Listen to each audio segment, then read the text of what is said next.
Bertahun-tahun yang lalu, dunia ini pernah indah dan damai, sampai suatu hari, dungeon dan alam rahasia muncul dengan melimpah bersama monster. Dunia terancam kehancuran. Tetapi manusia juga mendapatkan kekuatan luar biasa. Mereka memperoleh kekuatan untuk menghadapi monster dengan mudah. Munculnya para pengubah pekerjaan memungkinkan beberapa kota manusia bertahan. Di Central Park, di depan hutan suci, seorang profesor sedang memberi pengarahan kepada para siswa tentang ancaman monster. Dia mengatakan bahwa tidak semua pengubah pekerjaan memiliki kemampuan untuk menghadapi monster. Dari belakang, seseorang melangkah maju untuk mendengarkan diskusi profesor. Itu adalah seorang bocah berambut putih bernama Hiro yang serius menatap ke depan. Dia menyipitkan matanya dengan serius dan tetap diam, menggenggam tinjunya. Dia teringat kenangan masa kecilnya. Saat itu, mereka memberitahunya bahwa ketahanannya adalah pemborosan bakat saudarinya. Para pria ini mengambil saudarinya, mengatakan mereka yang melindungi dunia, bukan dia. Tiba-tiba semua orang menoleh ke arahnya ketika seseorang mengenalinya sebagai jenius Hiro. Dia mengenakan senyum sopan dan menyapa semua orang, mengatakan sepertinya dia tidak terlalu terlambat. Dari belakang kerumunan, seseorang tiba-tiba meminta izin dan meminta untuk memberi jalan. Itu adalah seorang penyihir api berambut merah bernama Yula yang marah bertanya mengapa Hiro datang terlambat. Dia bahkan mengejeknya bahwa mungkin dia mendapatkan profesi yang mengerikan dan terlalu takut untuk muncul. Hiro hanya mengatakan padanya bahwa tidak ada yang namanya profesi yang mengerikan, hanya ada orang-orang yang mengerikan. Mendengar dia mengucapkan kata-kata ini, Yula tidak bisa menahan diri untuk tidak menggoda dia, bahwa dia tidak memiliki teman untuk bekerja sama. Tetapi Hiro yang tidak terganggu baik-baik saja dengan itu. Karena dia tidak berencana untuk bekerja sama dengan siapapun juga, itu bukan masalah besar baginya. Karena memiliki tim berarti membagi pengalaman yang didapat. Yula memandangnya berpikir dia benar-benar keras kepala, dan memutuskan dia tidak akan menyelamatkannya jika sesuatu berjalan salah. Tetapi jika dia mau merendahkan diri, dia mengatakan dia bersedia membiarkannya bergabung dengan timnya, sementara siswa lainnya menggosip bahwa dia mungkin tidak sekuat mereka. Profesor kemudian memeriksa apakah semua orang sudah siap. Karena alam rahasia telah diaktifkan, batas waktu untuk mereka adalah 3 hari, di mana mereka harus mencapai minimal level 3 untuk memenuhi syarat sebagai pemburu monster. Lebih jauh lagi, area penilaian terbatas pada 3 lapisan luar dan melintasi batas sangat berbahaya. Segera setelah penilaian dimulai, Hiro tidak membuang waktu dan berlari langsung ke area pengujian. Yula kesal, bertanya-tanya mengapa pria ini begitu kompetitif. Mereka mulai berlari ke atas dan dalam waktu singkat, dia berhasil mencapai panggung. Siswa lainnya tidak bisa menahan kekaguman terhadap kecepatannya. Mengagumi kebugaran fisiknya, platform teleportasi mulai aktif. Mengatur tujuan ke hutan suci, dia mengenakan ekspresi penuh tekad saat hitungan mundur teleportasi dimulai. Segera sebuah pusaran cahaya biru mulai berputar dan menariknya masuk. Seketika dia mendapati dirinya berada dalam batas hutan suci. Ada 2 profesor yang menunggu, bertanya-tanya seberapa tinggi level siswa bisa naik. Mereka terutama memperhatikan Yula, berpikir bahwa profesinya sebagai mage api memberinya keuntungan. Mereka juga mempertimbangkan Hiro yang mengalami fenomena surgawi dan mendapatkan profesi necromancer, tetapi mereka menganggapnya biasa saja, dan undead yang bisa dia panggil hanya setara dengan monster level 2. Sementara itu, Hiro menyadari gerakan halus di semak-semak di belakangnya. Muncul seekor kelinci monster yang mengaum saat meluncur menyerangnya. Hiro segera mengenali keberadaan monster itu. Dia mengeluarkan pedangnya, berpikir ini akan sempurna untuk pemanasan. Dalam satu tebasan, dia berhasil memotong kelinci itu, jatuh ke tanah di bawah kakinya. Menggeruan dan tidak sadarkan diri, sebuah notifikasi kemudian memberitahunya bahwa dia mendapatkan 5% pengalaman karena membunuh kelinci itu. Dia kemudian menghela napas, lega bahwa dia bisa mengatasi monster liar level 1 sendirian. Di dunia ini, setiap orang bisa memasuki menara penggantian pekerjaan saat mereka berusia 18 tahun. Setelah itu, mereka bisa melanjutkan sebagai orang biasa atau berpartisipasi dalam penilaian untuk menjadi pemburu. Hiro memilih untuk menjadi profesional, bukan karena semangat mulia atau untuk menghasilkan banyak uang. Tetapi karena dia menyaksikan keluarganya diambil satu persatu saat dia tak berdaya, dia merasakan kelemahannya sendiri, dan belajar bahwa hukum tidak bisa melindungi orang-orang yang dia cintai. Ini adalah motivasinya. Dia ingin menjadi seseorang yang cukup kuat untuk melindungi apa yang menjadi miliknya. Saat dia terus menjelajah, dia menemui seekor tupai abu-abu level 2. Dia bertanya-tanya mengapa. Dia menemui monster yang seharusnya tidak muncul secepat ini. Menghadapi monster level 2 bukanlah sesuatu yang bisa ditangani dengan mudah. Dengan ini, dia tidak punya pilihan selain memanggil familiar undead rusak level 1 miliknya. Undead rusak itu segera menyerang monster tupai tanpa ragu. Tetapi kemudian tanah mulai retak, dan beberapa tupai abu-abu lagi muncul dari lubang-lubang. Hiro sangat terkejut bahwa ada 3 monster lagi yang harus dia hadapi. Dia bertanya-tanya mengapa ada begitu banyak monster level 2 di sekitar area ini. Dia tahu bahwa untuk menghadapi lawan-lawan ini di hari pertama, sebagian besar tim tidak akan memiliki kesempatan. Namun pemanggilannya tidak terbatas pada memanggil hanya satu makhluk. Berdiri di atas menara penggantian pekerjaan, dia teringat pada siswa-siswa lain yang memandang rendah profesi. Yang dia bangkitkan, mereka tertawa tentang undeadnya. Makhluk-makhluk itu hampir setara dengan orang biasa. Dia ingat Yula marah setelah mendengar kata-kata mereka. dan hampir membakar mereka dengan apinya, tapi Hiro hanya melihat mereka sebagai sekumpulan orang bodoh. Sama seperti sekelompok orang yang mengambil saudarinya saat itu. Mereka ini sangat pendek akal. Dia hanya bisa menggertakkan giginya dengan frustrasi, mengatakan bahwa dia bukan summoner undead biasa. Dia dengan bangga menyebut dirinya sebagai penguasa undead saat dia memanggil undeadnya di sekitar mereka. Menghadapi tupai abu-abu yang remeh ini bukanlah masalah baginya, dari situ notifikasi mendapatkan poin pengalaman berbunyi. Satu persatu, makhluk undead terus mendorong mundur monster-monster itu dan menjepit mereka. Tapi seperti kata pepatah, tikus terpojok diharapkan untuk menggigit. Untuk kejutan Hiro, monster-monster ini mulai mendorong balik makhluk yang dia panggil. Dia benar-benar bingung. Karena monster-monster ini seharusnya tidak lebih kuat dari undeadnya, tikus-tikus itu menggertakkan gigi dan mengontraksi otot mereka. Mereka mulai bertransformasi, sepasang sayap kelelawar muncul dari punggung mereka, melihat mereka. Dia hanya bisa menyimpulkan bahwa monster-monster ini telah naik level. Dia segera memerintahkan undeadnya untuk mundur sejenak. Yang mana mereka patuhi, dia kemudian mengirim mereka untuk melancarkan serangan total terhadap monster itu. Ketiga dari mereka bergegas untuk menghadapi Raja Tikus Greywood sementara monster itu bersiap untuk melawan. Hiro memutuskan bahwa jika 3 undead tidak cukup, dia harus memanggil 3 lagi. 3 undead lagi kemudian dipanggil, tepat mengelilingi Raja Tikus Greywood. Serangan gabungan mereka berhasil menjatuhkan monster itu ke tanah. Hiro menyipitkan matanya saat dia melihat pertempuran yang sedang berlangsung, monster itu melarikan diri dari kumpulan undeadnya. Dia memuji kecerdikan monster itu yang langsung menuju ke arahnya, tapi sayang bagi monster itu, bertabrakan dengan Hiro adalah jalan buntu baginya juga. Tangan-tangan kecil gelap kemudian muncul dan melingkupi tikus itu saat dia mengaktifkan skill pengikisan jiwanya. Tak lama setelah itu, monster itu berada di dalam ruang penuh dengan roh yang menguasai. Melihat ke bawah padanya, monster itu kemudian mendengar suara yang memerintahkannya untuk menyerah, yang membuat monster itu mulai kehilangan kesadaran. Sebuah cap kemudian diaktifkan di dahi monster itu saat ia terus memburu. Saat kepalanya meledak, dia bertanya-tanya apakah itu benar-benar cap yang ditempatkan oleh orang lain. Dia tidak bisa percaya bahwa monster itu benar-benar mengaktifkan penghancuran diri saat monster itu tergeletak di bawah kakinya. Dia bertanya-tanya apa yang baru saja terjadi, tapi dia segera menyadari bahwa dia tidak punya banyak waktu, dan harus memprioritaskan mencapai level 6. Saat dia melangkah maju, dia dengan tenang bersumpah untuk segera menyusul saudarinya. Di sisi lain hutan, siswa-siswa lain sibuk menghadapi monster yang berbeda. Monster babi hutan menyeruduk langsung ke arah mereka, yang membuat mereka kesulitan menghadapinya. Untuk menyelamatkan mereka, Yula mengaktifkan tinju apinya melawan monster itu. Dalam sekejap yang mereka dengar hanyalah suara keras. Raungan menyakitkan saat monster itu terbakar dalam api. Begitu saja tim mereka berhasil mengalahkan babi baja level 3. Itu membutuhkan banyak usaha, tapi mereka bisa mengatasinya pada akhirnya. Yula bahkan dengan bangga menyatakan bahwa dia berencana untuk memburu monster level 5 sebelum penilaian berakhir. Tetapi Og dan Yana mengungkapkan bahwa mereka mungkin tidak bisa mengejar rencananya. Tiba-tiba tanah mulai bergetar dan ketiga dari mereka terkejut. Mereka menyimpulkan bahwa ini bukan gempa bumi, lebih seperti sesuatu yang mendekat dari pepohonan. Muncul monster menjulang yang terbuat dari batu. Setelah sepenuhnya menunjukkan dirinya, terungkap bahwa ini adalah monster kera batu level 6. Og dengan cepat menyarankan mereka untuk menyebar karena akan buruk jika monster ini mengincar mereka. Tetapi karena ketakutan yang luar biasa, lutut Yana menyerah dan dia terjatuh ke tanah. Dia tidak bisa berdiri, kakinya bergetar karena ketakutan yang begitu besar. Dia berteriak saat kera batu mulai mendekatinya. Monster itu mengunci tatapannya padanya dan mengenalinya sebagai target, sementara Og dan Yula terkejut. Tanpa ragu, Og segera melangkah maju untuk menahan serangan dari monster itu. Mereka menggeramkan gigi saat bersiap menghadapi dampak dari monster yang akan datang. Og teringat pada kakek neneknya serta janjinya untuk kembali dengan selamat. Monster itu mengepalkan tinjunya dan bersiap untuk memukul mereka, tetapi Og bertekad untuk tidak mundur dan melindungi rekan timnya. Saat pukulan itu mengenai, debu dan asap naik dari tanah sementara Yula dengan cemas memanggil rekan-rekannya. Tetapi untuk kejutan kera batu, monster undead sudah memblokir tinjunya hanya dengan sabitnya. Baik Og maupun Yana terkejut. Bertanya-tanya apa yang baru saja terjadi, dari belakang muncul Hiro. Dia tidak menjawab tetapi malah mulai mengkhutbahkan tentang melindungi orang yang ingin dia lindungi. Saat makhluk undeadnya merobek tubuh kera batu dengan mudah, dia berkata bahwa itu adalah tugas seorang profesional. Yula terkejut melihatnya mengalahkan monster level 6 hanya dengan satu serangan. Monster itu mengakui kekalahannya dan mundur kembali ke hutan, berbalik tidak berniat untuk kembali dan mengganggu mereka lagi. Yula panik berbalik kepada Hiro untuk bertanya tentang si pencabut nyawa, hanya untuk terkejut bahwa dia tiba-tiba menghilang. Mengingat bahwa ini bukan kekuatan yang dia tunjukkan sebelumnya, dia dibiarkan bertanya-tanya seberapa kuat Hiro sebenarnya. Yula bergegas memeriksa rekan-rekannya, yang mana Og meyakinkannya bahwa mereka baik-baik saja. Tetapi setelah mendengar bahwa Og menggoda dia, Yana sedikit kesal. Yula kemudian bertanya apakah mereka melihat Hiro, yang dijawab Og. Mereka melihatnya menuju arah di mana kera batu berlari. Baik Og maupun Yana bertanya-tanya apakah dia akan menyerang.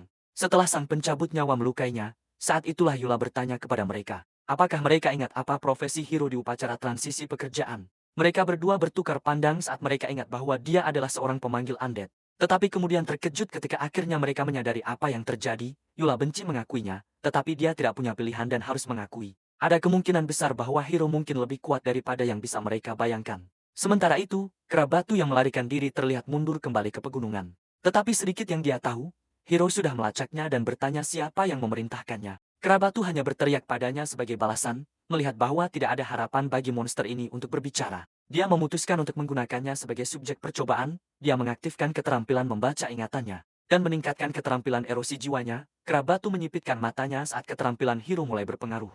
Sebuah visi siluet yang marah terlihat, mengungkapkan bahwa dia adalah orang yang ada di balik semua ini. Melihat cap di dadanya, Hiro mengenali bahwa itu adalah cap yang sama pada Raja Tikus Kayu Abu-Abu. Saat itu, entitas yang menjadi bos dungeon memiliki kera batu. Dan bertanya apakah Hiro adalah manusia yang membunuh beberapa jenderalnya, Hiro tidak terpengaruh. Dan mengonfirmasi apakah dia adalah orang yang menarik tali dari belakang, bos dungeon tidak menjawab. Dan hanya menyatakan bahwa dia adalah monster level raja yang tidak akan pernah bisa dikalahkan Hiro. Tetapi di mata Hiro, dia hanyalah sekumpulan poin pengalaman yang remeh yang akan membuatnya tumbuh.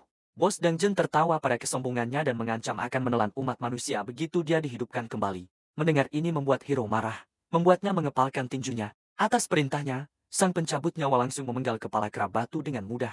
Hiro benar-benar benci ketika orang mengancamnya dengan orang-orang di sekitarnya, tetapi bos dungeon hanya menguasai kera batu. Dan oleh karena itu tubuh aslinya tidak benar-benar terluka, meskipun membunuh kera batu. Memberinya cukup poin pengalaman untuk mencapai level 6, dengan ini dia memenuhi syarat untuk akhirnya mengaktifkan kebangkitan penguasanya. Setelah diaktifkan, dia mendapati dirinya berdiri di dalam badai energi gelap yang menakutkan.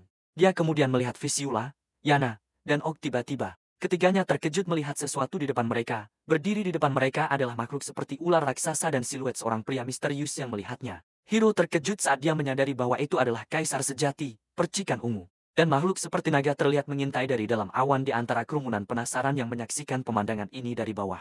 Dan makhluk seperti naga terlihat mengintai dari dalam awan di antara kerumunan penasaran yang menyaksikan penampakan ini dari bawah.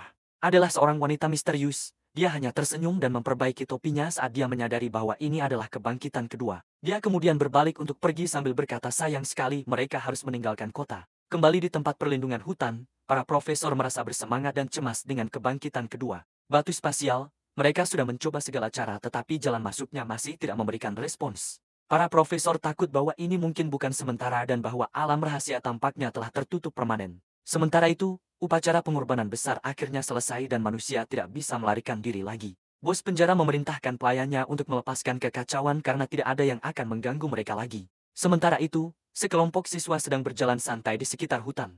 Saat mereka berjalan, salah satu dari mereka melihat sesuatu di belakang. Ketika mereka melihat seorang ogre menjulang tinggi yang sedang memandang mereka. Muncul monster seperti ular yang melilit diri mereka. Sekelompok siswa lainnya menghadapi sekawanan serigala dan terpojok di sebuah pohon. Ada juga beberapa siswa yang terjebak dalam jaring laba-laba. Sementara itu, para profesor masih mencoba membuka alam rahasia tetapi mereka tidak bisa. Mereka panik bahwa siswa di dalam tidak akan bisa keluar dari tempat itu. Profesor memutuskan untuk mematikan perangkatnya. Setelah merasa tidak berdaya, dia mendekati platform teleportasi. Sambil berkata mereka hanya bisa berharap bahwa siswa di dalam alam rahasia dapat mengalahkan dalang di baliknya. Sementara itu, Hiro berhasil menyelesaikan kebangkitan kedaulatannya dan mengubah pekerjaannya menjadi penguasa undead. Dia memperoleh keterampilan aktif tingkat ilahi unik yang disebut kekuatan kedaulatan. Dia juga mendengar suara yang menyatakan bahwa dia telah memperoleh keterampilan pasif tingkat ilahi yang disebut kemauan tak tergoyahkan. Suara itu kemudian melanjutkan menjelaskan tujuan keterampilannya, yang membuatnya bertanya-tanya siapa yang berbicara. Suara itu kemudian mengungkapkan bahwa itu adalah roh dari sistem pekerjaan tingkat ilahi, mengejutkan Hiro lebih jauh. Terungkap bahwa roh ini adalah malaikat yang jatuh. Malaikat yang jatuh mengungkapkan bahwa ia mampu melakukan berbagai hal, termasuk memindai area untuk tanda-tanda kehidupan. Hiro memerintahkan malaikat yang jatuh untuk mulai memindai area. Kemudian ia memberitahunya bahwa ada 4 tanda kehidupan yang membuat Hiro berpikir apakah itu Timula. Dia memintanya untuk lebih spesifik tetapi ia menjawab dengan menggunakan roh pendendamnya. Tangannya bersinar dengan energi gelap, memanggil 3 roh pendendam di depannya. Dia kemudian memerintahkan mereka untuk mencari di area tersebut dan mereka langsung mengikuti. Saat mereka berjalan menuju hutan, Hiro duduk dan memutuskan untuk mencoba kemampuan barunya. Dia menutup matanya dan berbagi visi dengan salah satu rohnya. Matanya bersinar saat dia terhibur oleh itu. Dia memindai jiwanya karena sekarang dia bisa berbagi tubuh dengan mereka. Salah satu roh tampaknya mendeteksi sesuatu. Mendorongnya untuk bertanya, dia terkejut melihat tanah yang hangus akibat api. Mengira itu adalah Timula, dia kemudian meminta malaikat jatuh untuk memindai kehidupan lagi. Tetapi itu menjawab dengan nol. Dia bingung karena hanya butuh setengah menit untuk menghilang. Dengan cepat dia juga menyadari bahwa tidak ada jejak kaki dan tanda-tanda keberangkatan. Dia segera berdiri. Menolak untuk percaya bahwa mereka hanya menghilang. Dia teringat bahwa Yula memiliki profesi yang langka. Dan monster level rendah tidak bisa menjadi ancaman bagi mereka. Dia menggeram memikirkan bahwa sesuatu benar-benar terjadi. Dia kemudian teringat ancaman Bos Deng Zhen terhadap mereka. Berpikir bahwa itu adalah kesalahannya. Dia berhenti di tengah jalan menyadari bahwa Bos Deng Zhen telah sepenuhnya mengendalikan alam rahasia. Mereka berada dalam belitan gelap yang tiba-tiba berputar di sekitar tangannya, memanggil semua roh pendendamnya dari tanah. Dia memerintahkan mereka semua untuk membersihkan seluruh alam rahasia. Yana perlahan membuka matanya. Mendengar seseorang memanggil namanya, Ok tampak khawatir memberitahunya untuk bangun.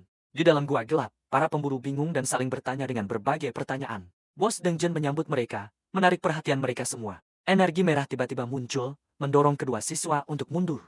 Mereka semua kemudian memperhatikan sebuah patung besar yang menjulang di depan mereka, mengira itu yang berbicara. Mulut mereka ternganga saat mendengar bahwa itu adalah altar pengorbanan. Bos Deng Zhen tersenyum lebar. Dikelilingi oleh monster-monster kecilnya, para pemburu mulai bertengkar. Mengatakan bahwa itu pasti Bos Deng Zhen. Bos Deng Zhen mulai berbicara tentang kebenciannya. Mengatakan bahwa manusia telah menginjak-injak mereka semua. Wajah mereka terlihat ketakutan mendengarnya. Menunjuk altar, dia menginstruksikan mereka untuk bersumpah setia kepadanya. Para pemburu mengenali bahwa itu adalah monster dari buku sejarah. Bos Deng Zhen dengan bangga memberitahu mereka bahwa dia telah menciptakan kembali altar itu. Menambahkan bahwa mereka akan mendapatkan kekuatan begitu mereka melangkah masuk. Yang lain melihat Yula, mendesaknya untuk pergi, tetapi dia menolaknya. Bos Deng Zhen mengungkapkan bahwa semua monster di sana berasal dari sihirnya dengan senyum lebar.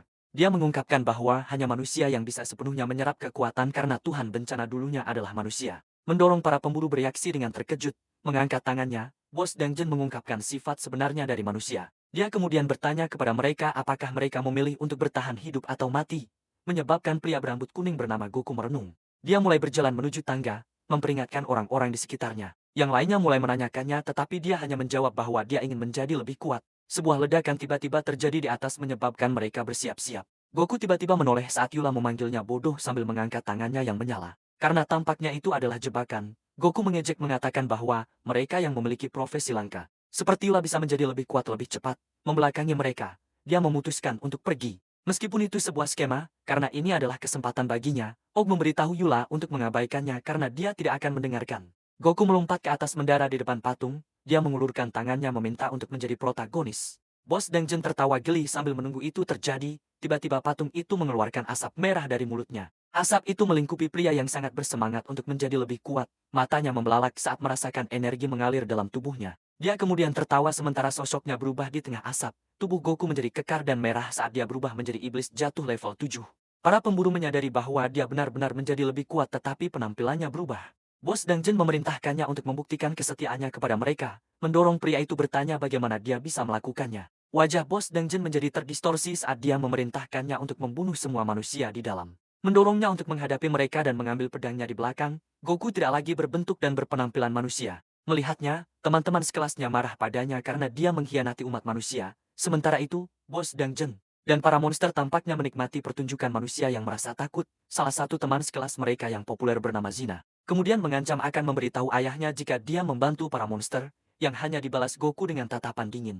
Tanpa mengucapkan sepatah kata pun, Goku melompat turun dari altar dan mendarat di depan teman-teman sekelasnya. Menakut-nakuti mereka, dia kemudian berbicara mengatakan mereka tampaknya salah memahami situasi. Tanpa peringatan, dia langsung memukul Zina di wajah.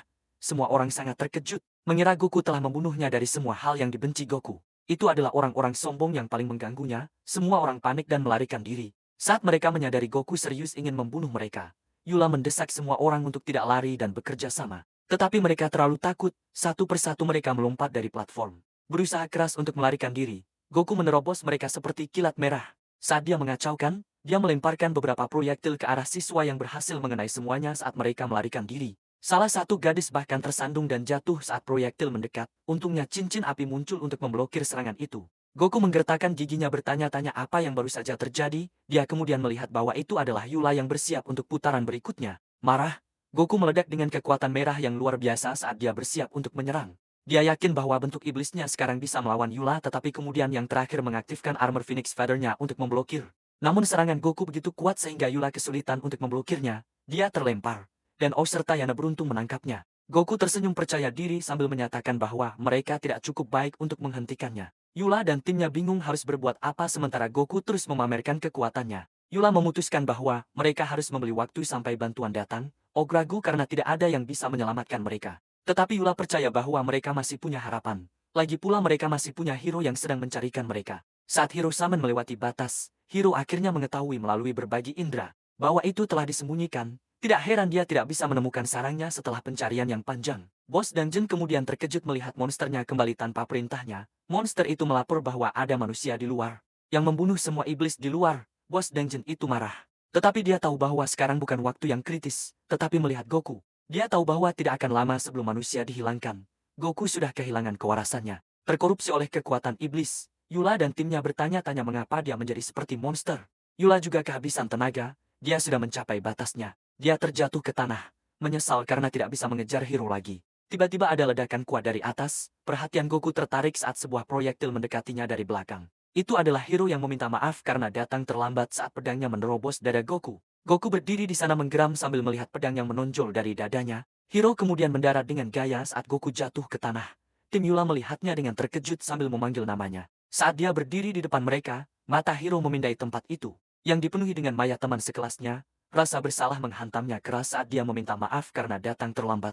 Dia menghadapi Bos Dungeon sambil memberitahu Yana untuk mengurus perawatan Yula. Bos Dungeon mengancam Hero karena telah membunuh penerus Lord of Disaster. Tetapi Hero sama sekali tidak terganggu oleh kekuatannya.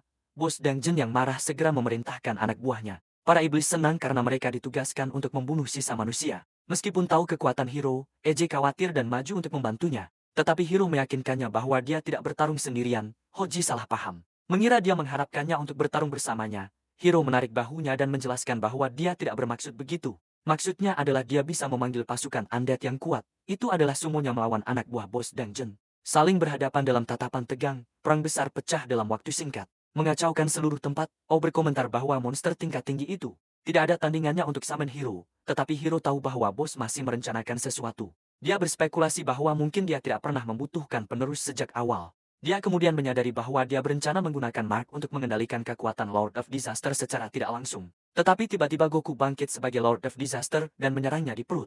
Yana dengan cemas memanggil namanya saat melihat ini sementara Bos Dungeon tertawa kecil. Sambil memujinya karena menjadi manusia yang pintar, Hero tercekik saat monster itu menjelaskan bahwa tebakannya tepat. Panggilan Hero mulai hancur saat dia menderita banyak kerusakan sementara Bos Dungeon semakin kuat. Dengan memanfaatkan kontrak yang dia buat dengan Lord of Disaster, dia melancarkan serangan ke arah Hero yang membuatnya terjatuh ke tanah. Yang lain dengan cemas memanggil namanya sementara dia tampak kehilangan kesadaran. Sekarang Bos Dungeon memerintahkan pelayannya untuk menawarkan kekuatan mereka kepadanya. Monster-monster itu patuh tanpa sepatah kata pun. Melepaskan kekuatan mereka untuknya, tetapi sedikit yang dia tahu. Ada satu undead yang berhasil menyelinap di belakangnya. Itu adalah Hero sendiri yang menggunakan undead sebagai avatarnya. Bos Dungeon sangat terkejut melihat bahwa Hero tidak mati. Dia tidak membuang waktu dan segera melanjutkan serangannya. Bos Dungeon terpotong menjadi dua, mati sambil bertanya-tanya bagaimana seorang manusia biasa bisa sekuat ini. Setelah itu kesadaran Hero kembali ke tubuhnya sendiri saat dia berdiri. Skuad Yula dengan cemas melihatnya. Saat dia menyatakan bahwa dia akan menjadi lebih kuat, tiba-tiba sebuah kristal ungu melayang di depannya. Dia melihatnya dan bertanya apakah ini adalah item yang dijatuhkan oleh bos. Malaikat jatuh itu menjawab, ini bukan item yang dijatuhkan oleh bos. Tiba-tiba Ogi terkejut saat dia menyadari sesuatu.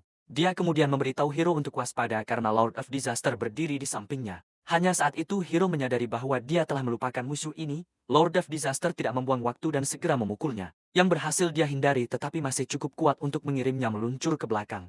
Dia meyakinkan Ok dan Yana bahwa dia baik-baik saja dan menyuruh mereka pergi lebih dulu. Lord of Disaster terus menimbulkan kekacauan sementara para pahlawan Grim Reapers menghentikannya. Dia menambahkan bahwa dia tidak bisa bertahan lama jadi mereka harus cepat-cepat meninggalkan tempat itu. Yang lain khawatir tetapi dia memberitahu mereka bahwa mereka hanya akan menjadi beban jika tetap di sana. Sekarang situasinya sudah seperti ini.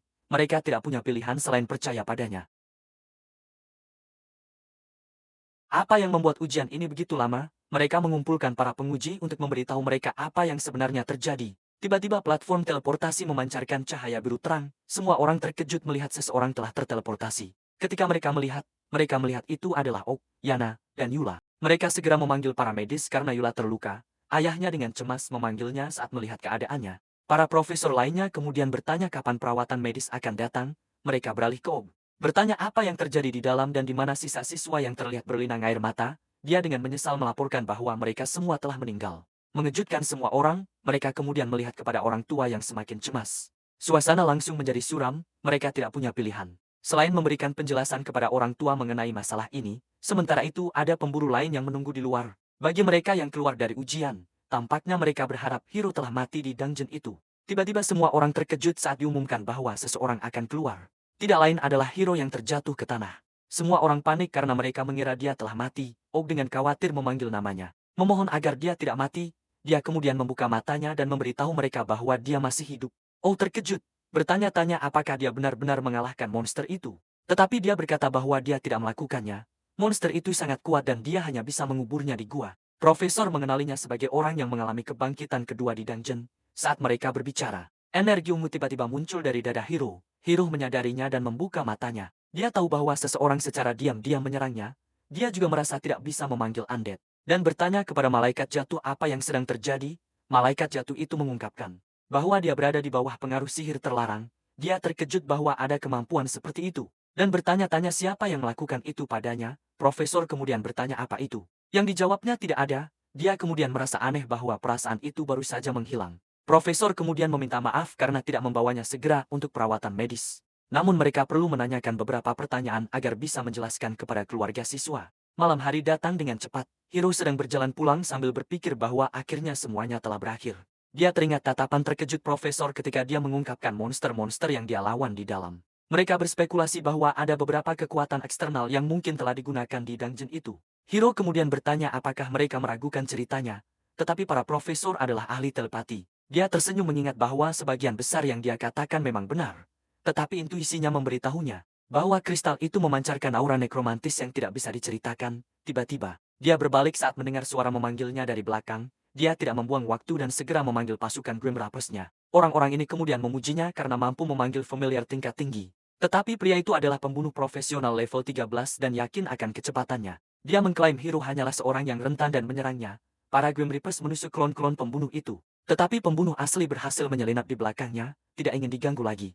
Hiro memutuskan untuk akhirnya serius, aura dominan dan menyeramkannya. Sepenuhnya meliputi pembunuh itu dengan ketakutan, tiba-tiba seseorang menyela dan menyebut pembunuh itu sampah. Hiro terkejut dan cemas mendengar ini, dia kemudian bersiap untuk diserang saat menyadari bahwa itu adalah pria yang menyerangnya secara diam-diam sebelumnya. Hiro mempersiapkan diri untuk bertarung. Menggertakkan gigi saat dia melihat ke depan, pria itu kemudian dengan marah melemparkan pembunuh itu. Karena tidak mampu mengalahkan anak kecil, pembunuh itu melaporkan bahwa Hiro aneh.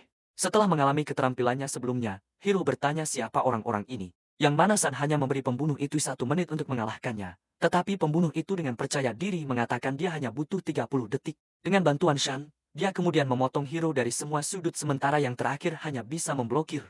Hiro berpikir bahwa tubuhnya menjadi kaku, tidak mengharapkan musuh mampu menekan sihir dengan ini. Dia tidak punya pilihan selain mengaktifkan keterampilan spiritisannya. Dia kemudian melihat segalanya dari perspektif samennya. Melihat lapisan biru yang menutupi tubuhnya, dia bertanya kepada malaikat jatuh itu apa itu. Setelah mengetahui bahwa itu adalah kemampuan yang melarang penggunaan sihirnya, dia menyadari bahwa itu karena mata Shan. Yang bisa mengaktifkan kemampuan ini, tiba-tiba Reaper dengan cepat muncul entah dari mana. Shan dan anak buahnya terkejut melihat ini, sekarang Hiro menyadari bahwa dia tidak harus berada dalam pandangan Shan. Pembunuh itu panik melihat bahwa dia tidak terluka. Hiro kemudian mengendalikan Reaper untuk menyerang, mengatakan sekarang gilirannya. Dia melemparkan tombak langsung ke arah kepala Shan tetapi yang terakhir hanya tersenyum saat dia memblokir kepalanya dengan sebuah penghalang. Hiro terkejut melihat ini, kemudian terungkap bahwa armor Shan dibuat oleh seorang pengrajin level 30. Shan awalnya tidak berencana untuk menyerang tetapi dia telah mengubah pikirannya sekarang. Hiro mempersiapkan diri dengan hati-hati, mempertimbangkan situasi tetapi tiba-tiba, ponselnya bergetar, ketika dia melihat pesan dari saudaranya yang mengatakan ingin menemuinya dalam 1 jam. Dengan ini mereka tidak punya pilihan selain pergi segera. Hiro bingung dengan perkembangan cerita yang tiba-tiba. Mereka kemudian mengucapkan selamat tinggal tetapi terus mengancamnya bahwa ini tidak akan berakhir.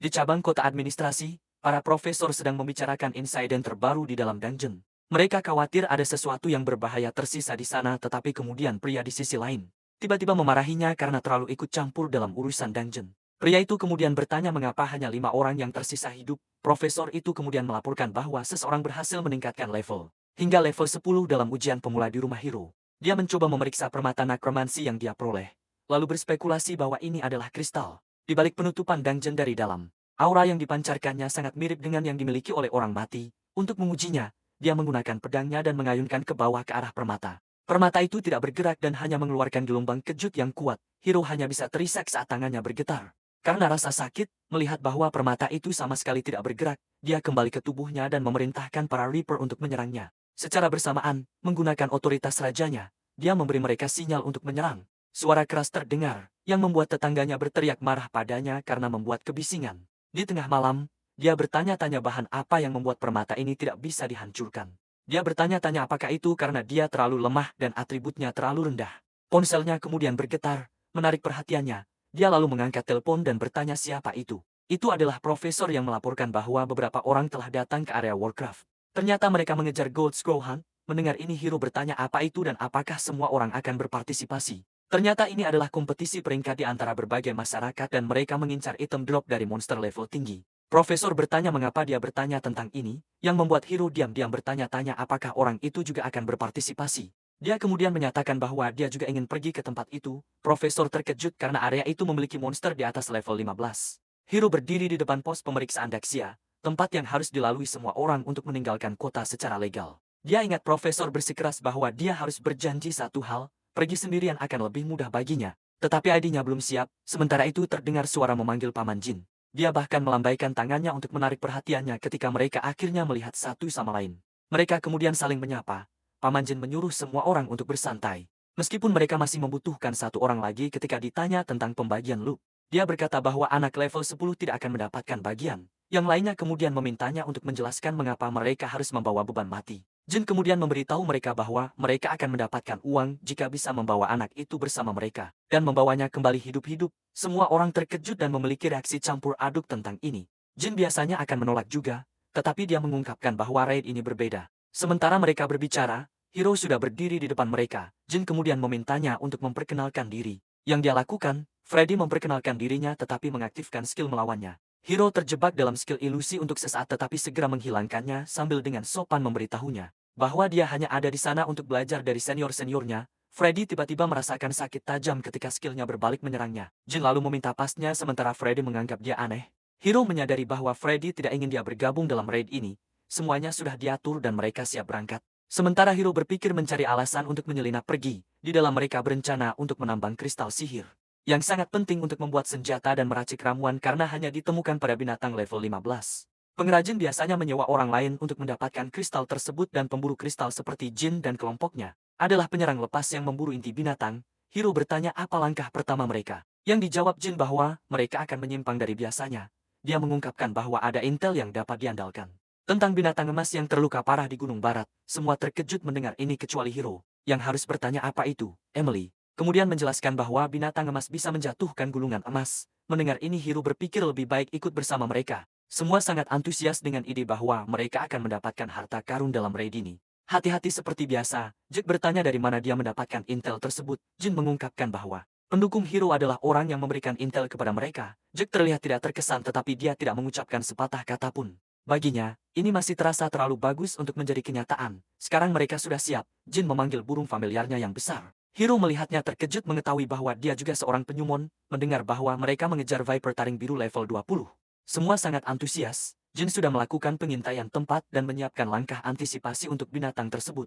Memikirkan tentang uang, mereka mulai mendiskusikan apa yang ingin mereka beli dengan itu. Emily menambahkan bahwa dia ingin membantu orang tuanya memulai bisnis agar mereka tidak perlu bekerja keras. Hiro hampir berbicara ketika Freddy tiba-tiba memotongnya. Dia segera mengubah kalimatnya. Berpikir bahwa dia sangat mengganggu, Jin memperingatkannya bahwa menyerang binatang bukanlah permainan. Dan dia harus mengikuti perintahnya. Dia kemudian memberitahu semua orang untuk naik ke binatangnya agar menghemat waktu dan energi. Sekarang setelah mereka naik, mereka akhirnya siap untuk bergerak. Sementara itu, seekor kadal robot merayap keluar dari daun, melihat ke arah tim Jin dan mengenali level anggota partai. Tetapi kemudian dia bertanya-tanya mengapa ada satu orang yang memiliki level begitu rendah. Akhirnya, Jin dan partinya telah tiba di sarang Viper taring biru. Burung itu bertengger di tebing. Saat partai mendarat di tanah, Jin kemudian berbalik kepada Freddy dan bertanya apakah dia membawa tali. Saat mereka turun, Jin memberitahu Hiro untuk menunggu mereka di sana karena mereka tidak bisa melindunginya. Tiba-tiba Hiro merasakan sesuatu bergetar dari dalam dirinya. Dia merasa bahwa permata tampaknya bereaksi dengan energi tertentu. Dari dalam lubang gua, angin bertiup ke atas. Menunggu di sana adalah monster yang mereka incar. Viper taring biru, yang menatap ke depan, mendeteksi keberadaan penyusup di sarangnya sementara Freddy dan yang lainnya terus menuruni sarang. Mereka kesulitan untuk turun karena hampir tidak ada tempat untuk berpijak. Tiba-tiba dia merasakan sesuatu melintas di belakangnya dan bertanya siapa yang ada di sana. Melihat tidak ada siapa-siapa, dia menganggap itu hanya imajinasinya. Sedikit yang dia tahu, Hiro sudah berhasil menyelinap masuk melalui performa ulangnya. Dia tahu bahwa batu tidak bereaksi dengan sendirinya dan pasti ada yang salah di tempat ini. Kelompok jin akhirnya mencapai dasar gua, mereka kemudian melanjutkan untuk menjelajahi jalur sempit di dalamnya. Setelah cukup lama berjalan, Jack memerintahkan mereka untuk berhenti. Di depan mereka ada banyak ular biru yang melata. Mereka berspekulasi bahwa ular-ular ini pasti adalah ular penjaga. Jack berbalik kepada Jin dan dengan senang hati memuji intelijensinya. Semua orang bersiap saat ular-ular biru mulai melata menuju mereka. Dengan satu perintah dari Jin, burung yang dipanggilnya segera terjun ke dalam pertempuran dan mengoyak ular-ular itu. Anggota lainnya juga tidak mau hanya berdiri diam. Sementara mereka terus bertarung dengan ular-ular itu.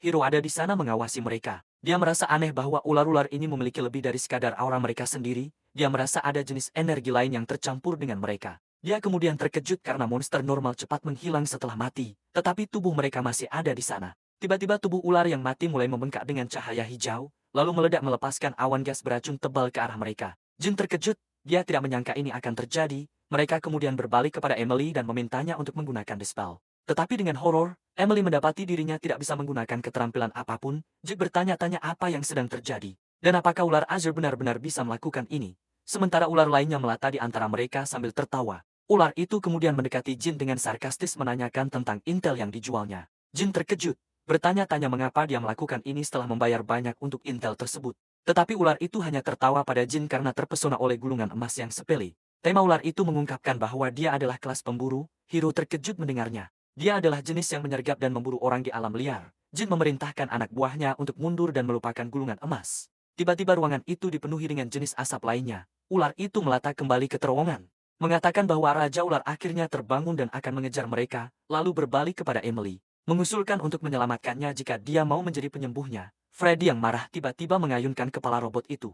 Dalang sebenarnya di balik ini berada di luar, sarkastis berharap mereka masih hidup. Setelah 1 jam, dia duduk di tebing berpikir bahwa dia adalah orang yang akan menuai semuanya. Dia bertanya-tanya kemana orang yang hilang itu pergi, tetapi berpikir bahwa seorang yang lemah level 10 tidak akan menimbulkan masalah. Sedikit yang dia tahu, si lemah level 10 yang sama sudah mengawasinya dari belakang. Si otak jahat sedang bersantai di dekat tebing, memikirkan betapa menguntungkannya situasi ini baginya. Tiba-tiba ponselnya bergetar karena pesan dari kenalan. Dia mengangkat teleponnya bertanya-tanya siapa yang menelponnya di waktu seperti ini. Pria itu memanggilnya Kadal dan bertanya di mana dia.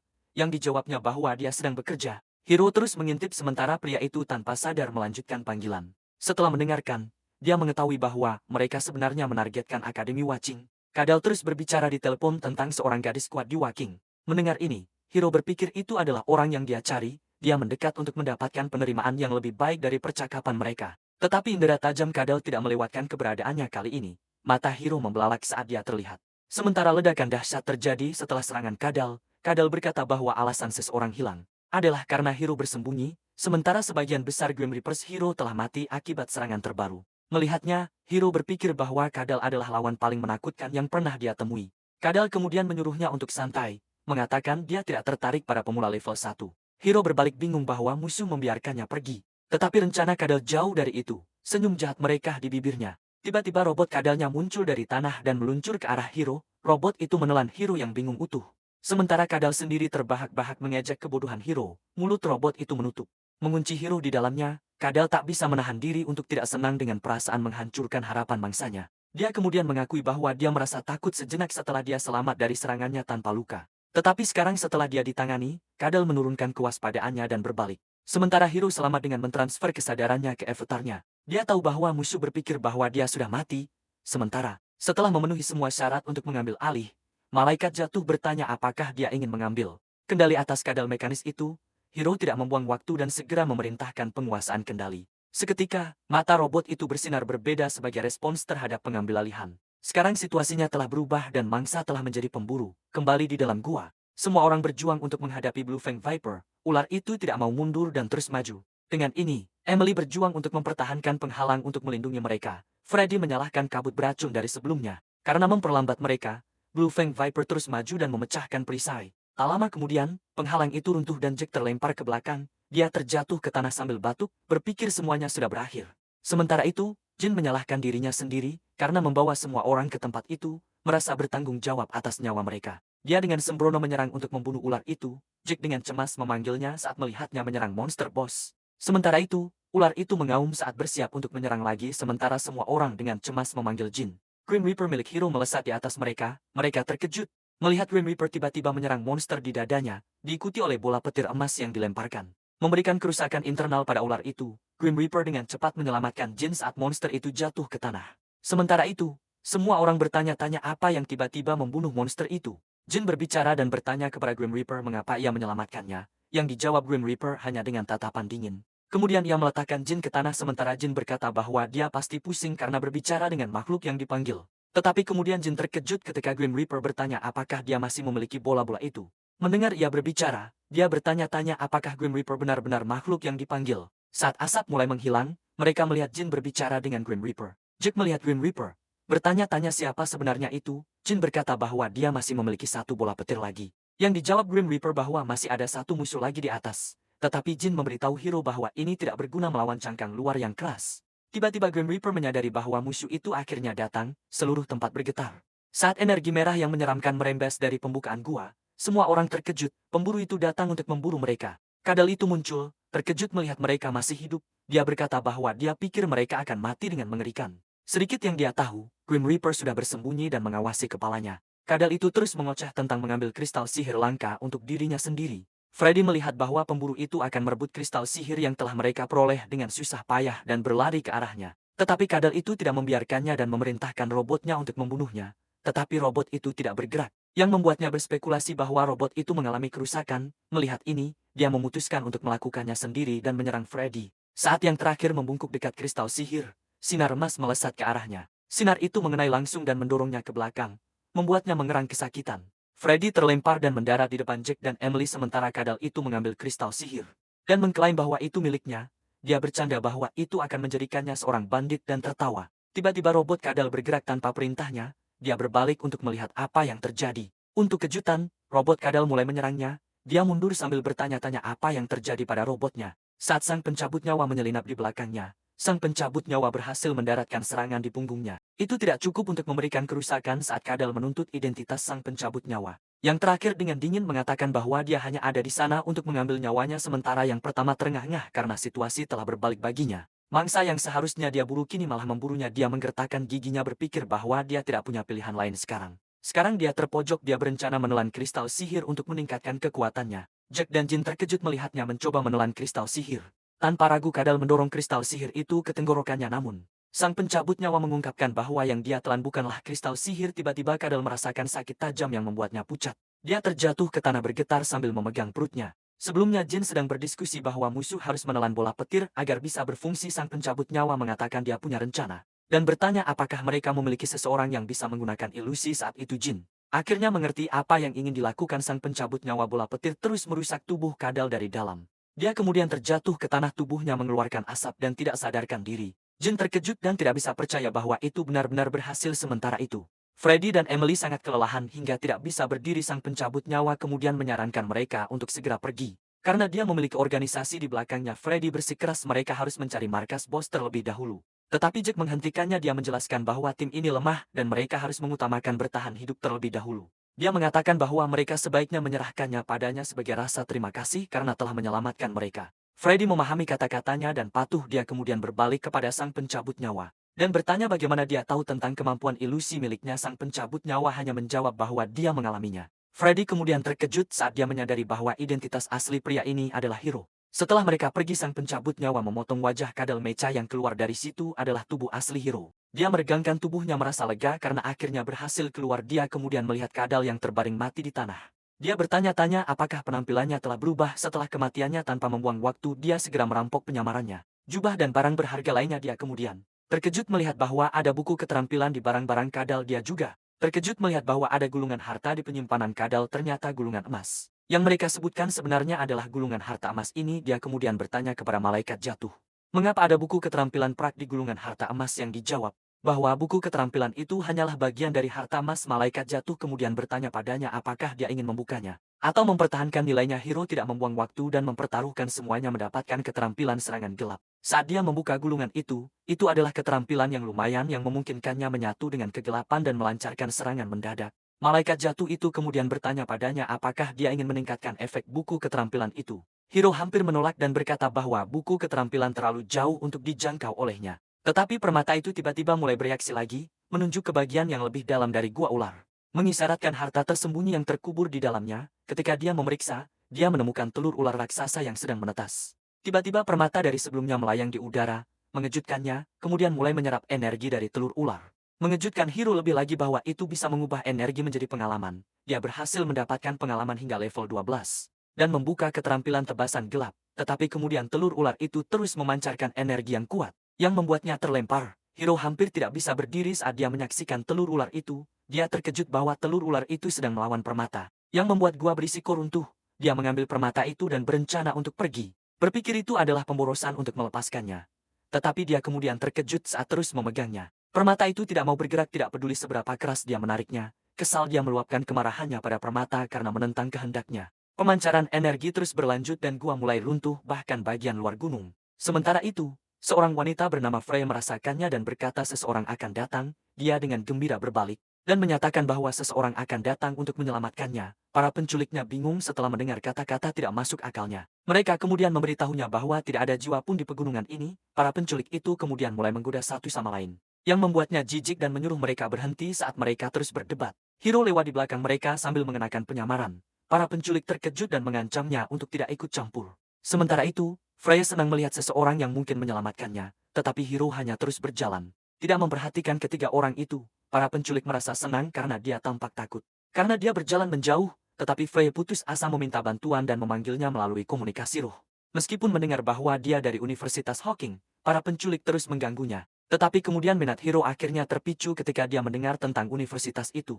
Freya terus menjelaskan afiliasinya dengan universitas itu sementara para penculik terkejut. Dia menawarkan untuk memperkenalkannya kepada universitas itu sebagai imbalan untuk menyelamatkannya. Para penculik mengejek Freya karena berharap pria itu akan menyelamatkannya. Salah satu dari mereka mulai menyerangnya, membuatnya meringkuk ketakutan. Dengan itu dia menggunakan keterampilannya untuk teleportasi menjauh dari penculik. Hiro terkejut ketika Freya mulai teleportasi di belakangnya. Dia mampu teleportasi tetapi masih terikat oleh tali. Menyadari ini, Hiro bertanya-tanya keterampilan apa yang baru saja digunakan Freya. Para penculik berubah menjadi bentuk serigala mereka, dan memutuskan untuk menyingkirkan mereka. Melihat mereka, Hiro tetap saja terkejut. Freya memperingatkannya bahwa mereka berdua adalah Beast Morpher level 16. Salah satu serigala tidak membuang waktu dan langsung menyerangnya. Yang mana Hiro segera memanggil sang pencabut nyawa. Si werewolf terkejut saat sang pencabut nyawa mengayunkan sabitnya ke arahnya.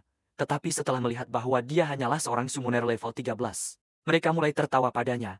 Hiro menunjukkan senyum sinis dan membalas.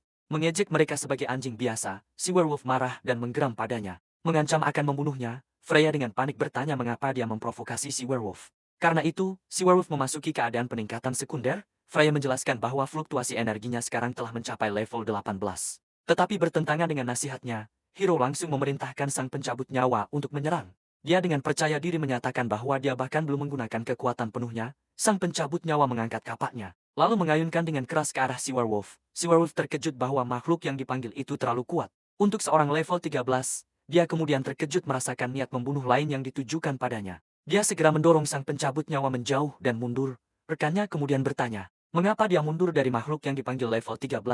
Dia tidak berbicara dan hanya melirik ke Freya. Dia juga melirik ke Hiro tetapi dia tidak merasakan niat membunuh dari mereka. Dia juga sadar bahwa itu bukan datang dari makhluk yang dipanggil. Dia mengalami dilema, dia menghadapi satu sang pencabut nyawa. Tetapi ada dua niat membunuh. Dia bertanya-tanya apakah ada makhluk yang dipanggil lainnya. Melihat sekeliling untuk mencarinya, melihat bahwa dia tidak bergerak. Hiro menjadi tidak sabar dan berkata dia akan menyerang sekarang. Si werewolf ketakutan setengah mati. Menggertakkan gigi saat sang pencabut nyawa menyerang, dia khawatir tentang rekannya yang ditinggalkan sendirian jika dia mati. Dia tahu dia perlu melakukan sesuatu dan itu melibatkan menggunakan gerakan terakhir itu. Tidak ada yang mengharapkannya, pria itu tiba-tiba merangkak ke tanah dan menyerah. Semua orang terkejut termasuk rekannya. Pria itu mulai mengaku bahwa mereka sebenarnya bukan orang jahat dan hanya berpura-pura, tetapi Hiro tidak akan mempercayainya. Yang mana dia menjelaskan bahwa Freya adalah orang yang merampok mereka terlebih dahulu. Freya terlihat bersalah tetapi dia berkata menjatuhkan mereka adalah tindakan keadilan. Mengingat reputasi mereka, rekannya mulai menyerangnya karena merusak penyamaran mereka. Yang mana dia berkata itu adalah hal yang benar untuk dilakukan. Marah, dia memutuskan untuk menghadapi Hiro sendiri, yang mana dia memberitahunya untuk tidak melakukan sesuatu yang gegabah. Tiba-tiba dia sekali lagi merasakan niat membunuh dari sebelumnya. Gemetar, dia menyadari bahwa itu karena bayangan lawan. dia ketakutan setengah mati, dan segera mengangkat rekannya dan melarikan diri. Freya berkata mereka harus mengejar keduanya. Tapi Hiro tidak setuju. Dia bilang tikus terpojok tidak seharusnya dikejar, karena mereka mungkin masih punya kartu tersembunyi. Freya terkejut melihat wajahnya yang berubah. Hiro memberitahunya bahwa jubah yang dia pakai bisa menyamarkannya. Mendengar bahwa dia juga seorang siswa, dia tidak percaya karena tidak ada summoner yang baru-baru ini terbangun. Dia menyebutnya pembohong, mengatakan bahwa tidak ada kelas normal yang bisa langsung naik beberapa level setelah terbangun. Tetapi kemudian dia akhirnya menyadari sesuatu. Dia ingat bahwa dia pernah menyaksikan kebangkitan kedua sebelumnya. Hiro bertanya bagaimana Freya mengenalnya, yang hanya membuatnya tertawa. Jika dia tahu bahwa dia adalah alasan Shan mengejarnya, dia akan dalam masalah. Dia memintanya untuk membawanya ke orang-orang Huawakin, tetapi dia memberitahunya untuk tidak terburu-buru dan memeriksa harta karun terlebih dahulu. Tetapi mendengar dia tidak tertarik, Freya bertanya apakah dia terbuat dari kayu atau semacamnya. Meskipun dia tidak tertarik, Freya terus mengeluarkan peta ruang rahasia legendaris. Dia menjelaskan bahwa ini adalah peta yang mengarah ke dungeon yang penuh dengan harta karun. Dia berkata bahwa ini hanya 1/4 dari peta dan dungeon ini sangat berbahaya. Inilah sebabnya dia membutuhkan pasangan dan bertanya apakah dia ingin bekerja sama, tetapi yang mengejutkannya, Hiro sudah pergi setelah mendengar omong kosongnya, malam pun cepat tiba. Dan mereka berdua sekarang berkumpul di sekitar api unggun mendengarnya memperkenalkan diri. Dia membalasnya dan memperkenalkan dirinya sebagai Freya. Freya menawarkan untuk membantunya mencari orang yang dicari Hiro. Yang mana dia bertanya apakah dia tahu tentang Tourai. Freya terkejut mengetahui bahwa Hiro memiliki kakak perempuan. Dia menjelaskan bahwa Tourai adalah adik perempuannya, yang mana Freya menebak bahwa dia diterima melalui pengecualian khusus. Dia ingat bahwa hanya satu orang yang diterima dengan pengecualian khusus, tetapi dia memiliki nama yang berbeda. Itu membuatnya semakin penasaran karena seseorang yang berbakat sepertinya harus terkenal. Mendengar ini, Hiro terdiam saat dia mengingat kembali ingatan itu, paket-paketnya selalu dikembalikan. Di Watching, dia mencoba segala cara untuk menghubunginya tetapi selalu berakhir sia-sia. Dia bersumpah untuk membuat mereka membayar jika mereka berani menyakiti satu-satunya keluarganya. Freya memberitahunya untuk tenang. Mengatakan bahwa Watching bukan tempat berbahaya untuk adiknya. Dia kemudian bertanya apakah dia tahu aturannya.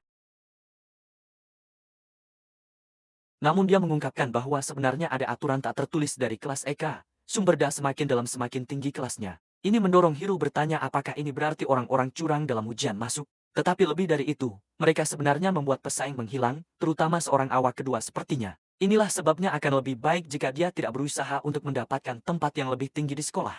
Dia kemudian berdiri sambil menguap dan berkata bahwa dia mengantuk, tapi di dalam hatinya dia berharap dia memohon padanya untuk menjadi rekan satu timnya. Namun, melihatnya yang masih tidak tertarik, dia bertanya apakah dia tidak ingin masuk kelas A dan bergabung dengannya. Dia tertegun ketika dia mulai menjelaskan situasi dengan wawasan yang mendalam.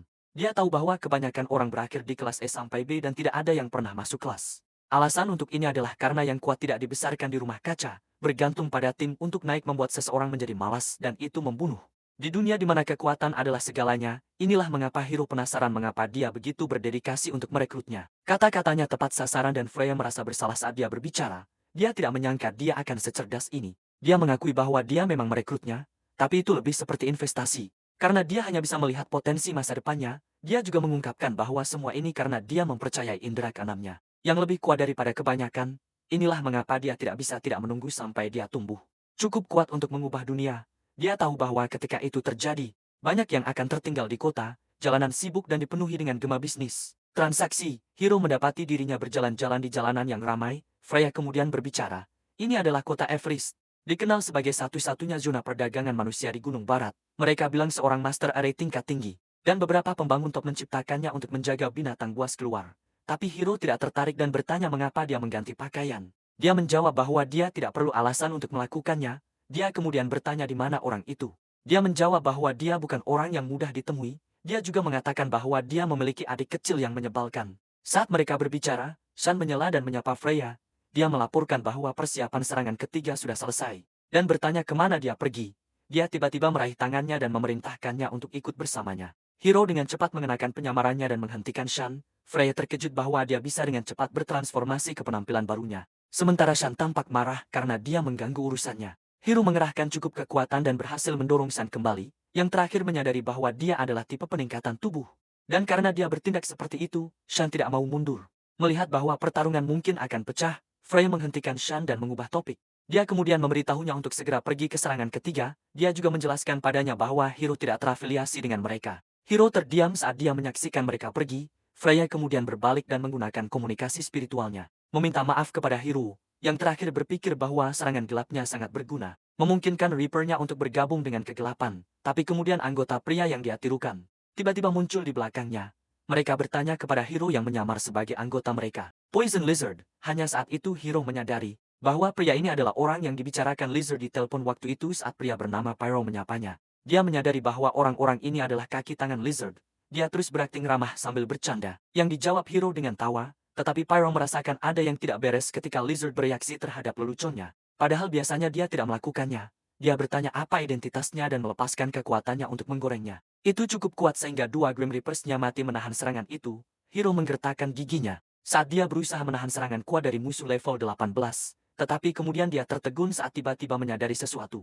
Batu permata dari sebelumnya mulai menyerap energi serangan musuh. Bahkan Hiro tidak percaya apa yang terjadi di depannya. Sama seperti yang terjadi dengan telur ular, api musuh juga ditelan.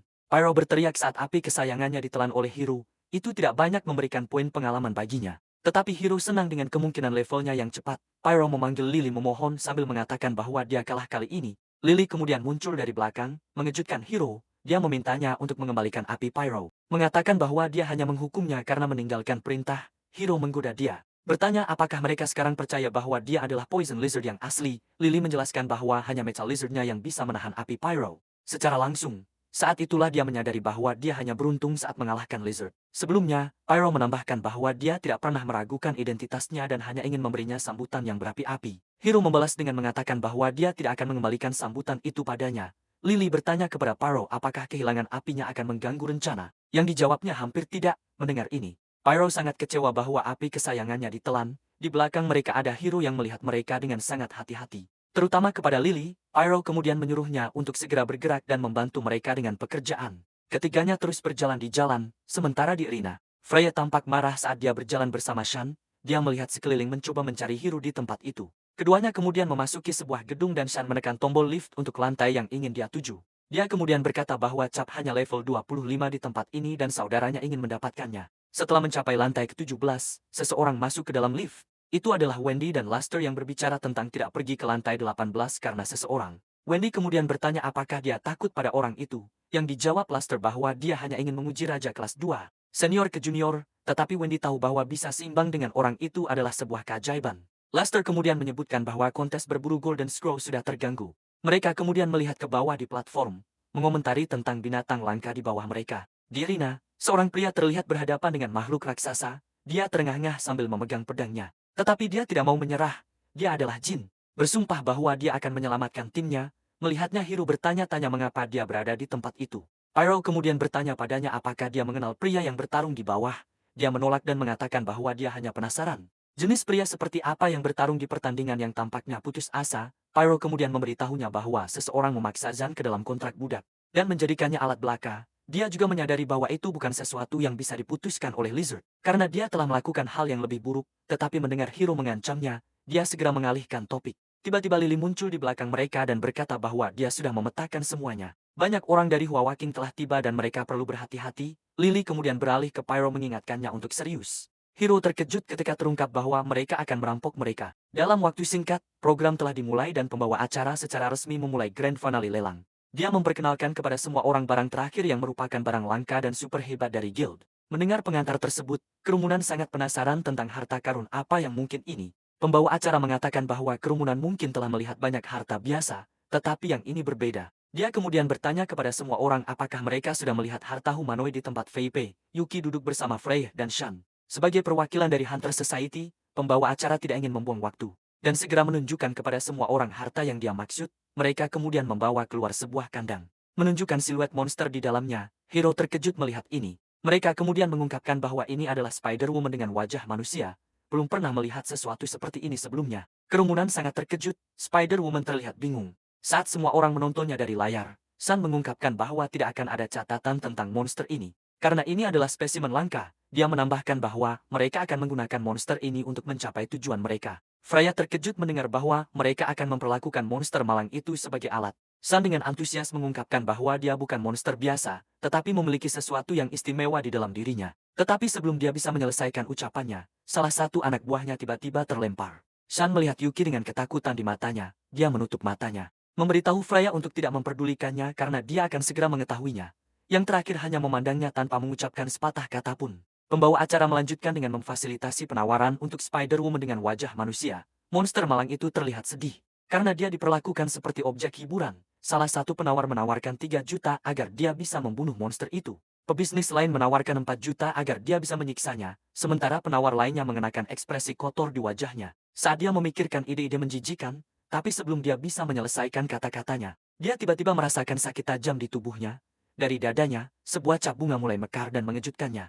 Penonton yang berpikiran kotor lainnya bertanya kepada pria itu apa yang ingin dia lakukan dengan wanita laba-laba. Tiba-tiba cap bunga di dadanya bersinar lebih terang, melepaskan batang ungu dan tanaman ke seluruh tempat, yang membuat semua orang ketakutan. Setiap orang yang bersentuhan dengan bunga itu kemudian terinfeksi. Dengan kekuatan hidup mereka tersedot keluar dari tubuh mereka. Melihat ini, tuan rumah lelang segera meminta bala bantuan untuk situasi itu. Tiba-tiba dia berbalik saat melihat sesuatu dari belakang. Bertengger di atas kandang adalah Pyro, mengejutkan tuan rumah lelang saat dia melihatnya. Dia kemudian dengan sopan bertanya apakah dia mengenal seseorang dari Universitas Watching. Tuan rumah menjawab dengan ragu, mengatakan beberapa ruang VIP di lantai 2 memiliki mereka. Pyro melihat ke atas, dan melihat bahwa ada banyak ruang di lantai 2.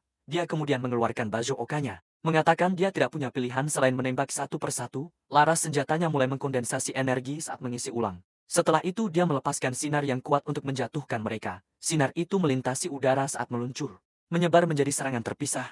Serangan seperti jiwa ini mulai menggerogoti setiap ruang di lantai 2. Pyro tertawa gila saat dia mulai membuat kekacauan di seluruh tempat. Sementara itu Yuki tetap diam di kursinya. Tidak terpengaruh oleh serangan saat dia melindungi dirinya dengan perisai. Dia hanya menatap ke depan dengan tatapan tajam. Di sisi lain, Shan dan Frey bertanya-tanya apa yang baru saja terjadi. Yuki kemudian melirik ke samping bertanya mengapa mereka tidak mati.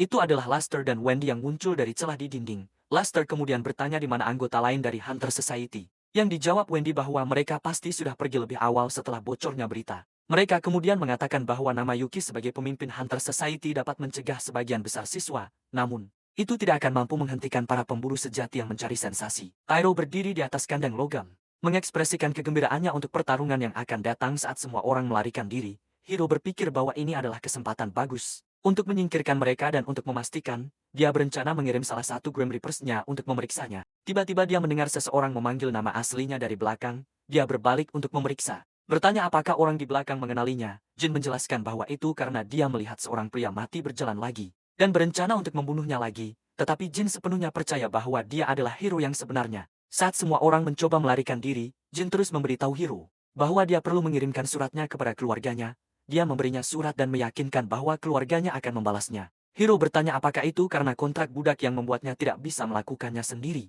Jin terdiam, bilang dia masih ada yang harus dilakukan. Dia dengan sedih meninggalkan tempat itu, bilang dia tidak bisa kembali lagi. Sementara itu, siswa lain terjatuh ke lututnya. Tapi meskipun begitu, Pyro masih merasa bosan setelah mengalahkan banyak siswa. Tapi tiba-tiba seseorang bertepuk tangan dan memuji keberaniannya menantang makhluk humanoid. Di situ berdiri seorang pria yang memerintahkannya untuk melepaskan wanita laba-laba dan pergi. Dia bilang dia bukan lawannya dan targetnya ada di tempat lain. Pyro tidak suka pria ini meremehkannya. Dia marah, lalu dia berbalik ke Lily dan memintanya untuk membunuhnya. Tapi dia bilang dia sedang memprovokasi Pyro, bukan dia. Tapi Pyro tahu dia tidak bisa menandingi pria itu. Dia hanya ingin menyelamatkan martabatnya. Pria tua itu tersenyum geli melihat sikapnya yang santai. Dia tidak membuang waktu dan melompat ke arahnya, mendaratkan pukulan yang kuat di dagunya yang membuatnya terbang. Pukulan itu sangat kuat hingga menghantamnya ke dinding. Shan dan Freya terkejut melihat Pyro terkena satu pukulan dari pria tua itu. Freya kemudian menyuruhnya untuk melihat pria tua itu dengan seksama. Ternyata pria tua ini sebenarnya adalah pemburu level 23 dengan profesi petinju eksplosif. Pria itu mulai mencemooh siswa-siswa Universitas Waking, bilang mereka terlalu lemah. Tapi mendengar ini, Wendy tidak bisa menahan tawa. Pria tua itu bingung dan bertanya apa yang dia tertawakan. Wendy kemudian bertanya padanya apakah Universitas Waking adalah tempat di mana orang-orang seperti dia bisa masuk seenaknya. Pria tua itu berubah sikap dan bernegosiasi dengan mereka. Wendy berbalik ke Luster meminta dia untuk menghadapi pria tua itu. Luster kemudian bilang pada pria tua itu bahwa level bukan segalanya. Sementara itu, Hiro mendengarkan percakapan mereka dari wujud Grim Reaper-nya. Di sisi lain Yuki sedang menikmati secangkir teh dan tetap tenang. Luster mulai mengisi energinya. Bilang selisih 3 level itu tidak ada artinya baginya. Dengan satu gerakan cepat, Luster berhasil mendekati pria tua itu dalam waktu singkat. Dia kemudian meluncurkan pukulan yang kuat, cukup untuk membuat pria tua itu terhempas ke tanah. Dia sangat marah, harga dirinya tidak bisa menerima bahwa dia terjatuh. Tapi sebelum dia sempat marah, tangannya mulai membeku. Tetapi Luster tidak memberinya ruang untuk pulih dan menyerangnya. Namun, dia juga terkejut melihat apa yang terjadi pada pria tua itu. Percikan mulai menyelimuti tubuh pria tua itu saat dia mengerang kesakitan. Lester tidak bisa menghentikan dirinya dan langsung menuju pria tua itu meskipun dia tidak ingin. Ledakan kuat terjadi. Mengeluarkan asap energi kebiruan, Wendy terkejut melihat ini dan khawatir memanggil Lester. Sementara itu, para pemburu sedang membicarakan betapa bodohnya Jin karena terjebak dalam kontrak budak. Mereka dengan santai makan barbeque sambil terus mendiskusikan hal-hal mereka. Ternyata mereka merencanakan untuk melakukan transaksi tentang gulungan emas. Mereka masih berbicara ketika tiba-tiba markas mereka hancur oleh sesuatu. Keduanya menoleh dengan terkejut oleh keributan mendadak itu. Ketika mereka melihat Jin berdiri di depan mereka, pria berambut pirang itu mengenalinya. Sementara yang satu bertanya apakah itu musuh, si pirang kemudian memberitahu yang lainnya bahwa dia adalah orang yang terjebak dalam kontrak budak. Blondie kemudian melemparkan pisau-pisau dengan tali sihir ke arah Jin. Berpikir bahwa akan mudah untuk menundukkannya, pisau-pisau itu menembus dadanya dan dia bahkan tidak membalas. Dia terjatuh berlutut saat para pria mulai mendekatinya. Yang lainnya meletakkan tangannya di kepala Jin. Bersiap untuk mengaktifkan kemampuan membaca pikirannya, kepalanya kemudian dikelilingi oleh energi ungu. Saat kemampuan itu diaktifkan, kenangan ketika dia kehilangan rekan-rekannya terulang dalam pikirannya. Juga muncul kenangan ketika timnya bertemu sekelompok penjahat. Kenangan berikutnya menunjukkan bagian ketika mereka masih berusaha meninggalkan tempat itu dan adegan kenangan terakhir adalah bagian ketika dia memegang 3 pil di tangannya. Kemampuan membaca pikiran pria itu kemudian terputus. Saat dia menyadari sesuatu, Blondie bertanya apakah dia telah menemukan sumber kristal sihir emas. Yang dijawab oleh yang lainnya bahwa gambarnya terputus setelah dia melihat 3 pil. Tiba-tiba Jin menghilang di depannya dan tiba-tiba muncul di belakangnya. Dia kemudian dengan paksa menghantamkan kepalanya ke tanah. Meninggalkan pria itu tidak sadarkan diri, dia kemudian berdiri dengan aura merah yang kuat menyelimuti tubuhnya. Blondie terkejut melihat dan mengenali aura merah gelap yang digunakannya. Tetapi sebelum dia bisa menyelesaikan kata-katanya, Jin berhasil mendekat dan membungkuk lebih dekat. Dia kemudian menggenggam lehernya dan mengangkatnya ke udara. Dia bertanya di mana rekan-rekannya, yang dijawab Blondie apakah dia telah mengambil obat terlarang. Dengan sabar Jin menghantamkan kepalanya ke panggangan. Blondie merasakan panas panggangan membakar wajahnya. Jin mengulangi pertanyaannya, menanyakan di mana rekan-rekannya. Blondie tidak punya pilihan lain selain memberitahunya bahwa mereka semua pergi ke arena terlarang. Akhirnya mendengar informasi yang dia butuhkan, dia memutuskan untuk menghancurkan kepala Blondie sepenuhnya. Dia kemudian melihat ke atas, tujuannya kini ditetapkan ke arena terlarang. Di atap tempat target, orang-orang terlihat sedang menyiapkan ritual kebangkitan. Mereka mengeluh tetapi bos mereka sangat waspada terhadap seseorang. Dan harus menyiapkannya, dia mengakui bahwa mereka membunuh untuk mencuri harta. Tetapi pria yang dia waspadai, seolah-olah dia terlahir untuk membunuh. Sementara Wendy terus-menerus memanggil Lester, yang terjebak dalam ledakan, untuk melegakan hatinya. Lester menjawab dan meyakinkannya bahwa dia baik-baik saja. Dia berhasil menyiapkan perisai untuk melindungi dirinya dari api. Wendy dengan mendesak mengeluarkan sihirnya untuk membantu Lester keluar dari tempat itu. Tapi yang terakhir menyuruhnya untuk berhenti karena benda ini menghabiskan tenaga. Wendy terkejut saat sihirnya ditarik dari dirinya. Dia segera melakukan apa yang diperintahkan dan memutuskan tenaganya. Dia kemudian melihat sihir yang mulai menggerogoti kemampuannya. Baik San maupun Frey terkejut dengan kemampuan semacam ini dan menganggapnya aneh serta menyeramkan. Saat itulah Yuki akhirnya berdiri dan memberitahu Wendy bahwa dia hanya bisa bertahan 10 menit lagi. Mereka melihatnya yang berjuang untuk menjaga pelindungnya agar tetap menghalangi serangan. Mereka juga melirik wanita laba-laba yang terjebak di dalam kandang. Yuki kemudian menyatakan bahwa gadis laba-laba itu akan menjadi miliknya. Yang disetujui Wendy dengan syarat bahwa dia hanya akan mengambilnya. Mereka berdua sepakat dengan syarat tersebut dan Yuki mulai bergerak. Awan energi kebiruan kemudian diciptakan di atas kabut ungu di bawah. Pyra terkejut saat melihat ini. Awan kebiruan itu bersinar sangat terang di atas Hiro yang bersembunyi di bawah serta Lily, yang tampak santai saat dia terus duduk dengan tenang. Yuki kemudian berbicara dan meminta seseorang untuk keluar karena dia sudah ada di sana. Tei adalah Ao yang bersembunyi di dalam maya dari sebelumnya berbicara saat dia menemukan situasi ini menarik. Bahkan Lily terkejut dan bertanya kapan Ao sampai di sana. Hiro juga terkejut dan bertanya kemampuan apa itu. Merasa bahwa dia terlihat Wendy mulai melepaskan percikan kuning saat dia memperhatikan keempat orang itu. Dia kemudian menggeram sambil mengisi keterampilannya sekaligus dia menembakkan beberapa panah petir ke arah musuh. Mayat tempat Aul bersembunyi terkena serangan Lily dengan mudah menghindari salah satu panah. Sementara Hiro terkejut bahwa dia terlihat oleh musuh. Pyro nyaris menghindari panah yang ditujukan langsung ke kepalanya. Dia kemudian menggunakan keterampilan apinya agar bisa mendapatkan pijakan kembali. Dia hampir saja menurunkan kewaspadaannya. Tetapi kemudian terkejut saat melihat panah-panah itu datang lagi. Dia dengan putus asa berlari menjauh. Tidak percaya bahwa panah-panah itu memiliki kemampuan pelacakan di luar kampus. Berdiri Hiro, yang berkomentar bahwa siswa watching itu menakutkan setelah melihat level yang harus dia capai. Dia tahu bahwa prioritasnya adalah untuk segera menjadi lebih kuat. Tiba-tiba dia memperhatikan sesuatu yang familiar. Saat dia melihat ke bawah, dia melihat Jin berjalan-jalan di tempat itu.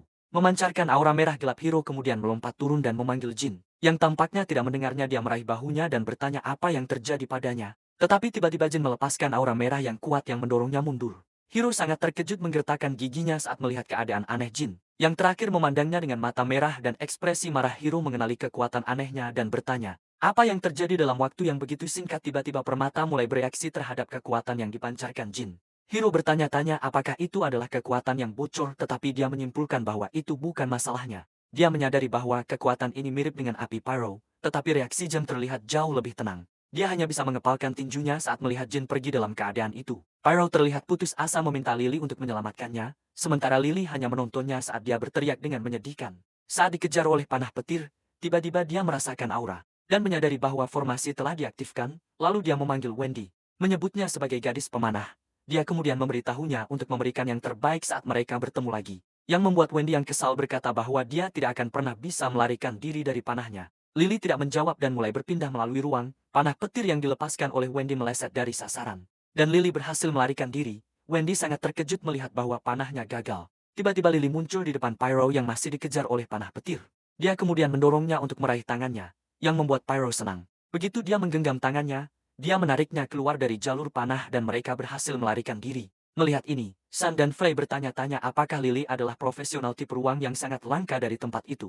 Portal Lily muncul dan keduanya keluar. Pyra mengeluh bahwa dia terlihat menyedihkan di depan musuh. Yang membuat Lily bertanya apakah dia tidak ingin diselamatkan. Pyro berkata dia tidak ingin melarikan diri. Hanya untuk Lily memindahkan panah ke dimensi yang berbeda. Tetapi dia kemudian mengungkapkan bahwa rencananya telah berubah. Mereka terkejut melihat bahwa ritual kebangkitan telah berjalan salah. Entitas dari lingkaran kebangkitan mulai membantai semua orang yang terlihat. Pyro bertanya apa yang dilakukan orang-orang itu. Sementara Lily berkata mereka mencoba membangkitkan Spider dengan wajah manusia. Yuki dan Hunter Society bersama Wendy dan Lester berdiri di depan manusia laba-laba. Mereka berencana untuk mengungkapkan bentuk asli monster ini. Energi tidak stabil dari ritual kebangkitan mulai mengamuk dengan liar. Kemudian menembakkan sinar merah yang kuat ke langit. Pyro melihatnya dengan kagum. Sementara Lily menyuruhnya untuk berhenti karena mereka harus pergi. Sinar itu kemudian jatuh dari langit. Yang membuat Yuki melihatnya dengan terkejut. Sinar itu langsung jatuh ke Spider-Woman yang berada di dalam kandang. Di luar tempat itu, semua orang melihat lingkaran kebangkitan yang kuat diaktifkan di atas mereka. Sementara menguasai mayat lain dan berbicara kepada Yuki, dia kemudian tersenyum lebar. Memulai pembantaian seluruh kota, lingkaran kebangkitan semakin intensif, dan mengeluarkan jumlah energi yang lebih besar. Semua orang yang melihat ini mengenali bahwa itu berasal dari 18 tanah terlarang dari lingkaran kebangkitan. Di langit muncul jaring laba-laba. Spider-Woman kemudian melompat ke atasnya, memutar lebih banyak jaring untuk membungkus dirinya sendiri. Saat dia mendarat di situ, Hiro melihat ke atas, penasaran apa itu, lalu terungkap bahwa semua mangsa dalam radius 1 kilometer dari domain ini. Level mereka ditekan saat dia melihat wanita laba-laba membungkus dirinya sendiri. Hiro bertanya-tanya bagaimana dia akan berburu, tapi tiba-tiba banyak laba-laba dipanggil dari jaringnya, dan menyerang penduduk kota. Semua orang berlari dengan putus asa saat laba-laba mulai membunuh mereka satu persatu. Hiro memuji kecerdikan wanita laba-laba yang menggunakan samen untuk menyerap poin pengalaman. Namun monster-monster ini saja tidak akan cukup untuk mengalahkannya. Hiro melompat ke udara, mengawasi salah satu laba-laba saat dia bersiap untuk menyerang dari bawah tanah. Sang pencabut nyawa kemudian muncul sambil memegang tombak, lalu menusukkan tombak itu ke kepala laba-laba, dan meluncur langsung ke wanita laba-laba yang ada di udara. Hiro menangkap tombak itu dan memanfaatkan momentumnya. Tombak itu membawanya langsung ke dalam kokon wanita laba-laba. Dia kemudian mengeluarkan batu permata. Berniat untuk mengalahkan pemimpin terlebih dahulu, batu permata itu mulai menyerap energi wanita laba-laba. Wanita laba-laba di dalam kokon sedang tidur saat dia menyerap poin pengalaman. Tetapi sedikit yang diketahui semua orang, tanda di belakang lehernya mulai bersinar, lalu mekar, dan melepaskan banyak cacing kecil yang merayap di tubuhnya. Tiba-tiba Hiro merasakan sesuatu yang berbeda. Saat dia menyerap energi wanita laba-laba, dia melirik ke kokon yang mulai berperilaku berbeda. Kokon itu mulai melepaskan jumlah energi yang sangat besar yang mendorong Hiro menjauh di suatu tempat di kota yang tertidur. Pyro terkejut bahwa wanita laba-laba adalah bagian dari rencana AO. Dia kemudian mengungkapkan kepadanya bahwa dia tidak diberitahu dengan sengaja. Mengingat kepribadiannya, dia menambahkan bahwa jika dia tahu mereka hanya berpura-pura menyerang wanita laba-laba, dia tidak akan bertindak secara alami. Mereka kemudian masuk ke sebuah bangunan dan melihat surat di atas meja, terpicu oleh seseorang. Sementara itu Hiro mendapati dirinya terbaring di tanah dan penuh memar. Dia mencoba bangkit, mengingat ada sesuatu yang terbangun di dalam kokon, dan memaksanya kembali. Dia melihat ke atas, bertekad untuk mengungkap apa itu. Tiba-tiba dia melihat ledakan dari jarak yang cukup jauh, mengejutkannya saat dia melihat. Dia melihat Freya dan sisa siswa terlempar. Ternyata Yuki baru saja melepaskan serangan yang kuat. Dari tanah, sebuah kerangka mulai merakit dirinya sendiri saat dia memuji Yuki. Itu tidak lain adalah Hao sendiri. Berspekulasi bahwa Yuki ingin membunuhnya, dia kemudian memberitahunya untuk segera dan mencoba membunuhnya sebelum wanita laba-laba tumbuh dan mencapai level 30.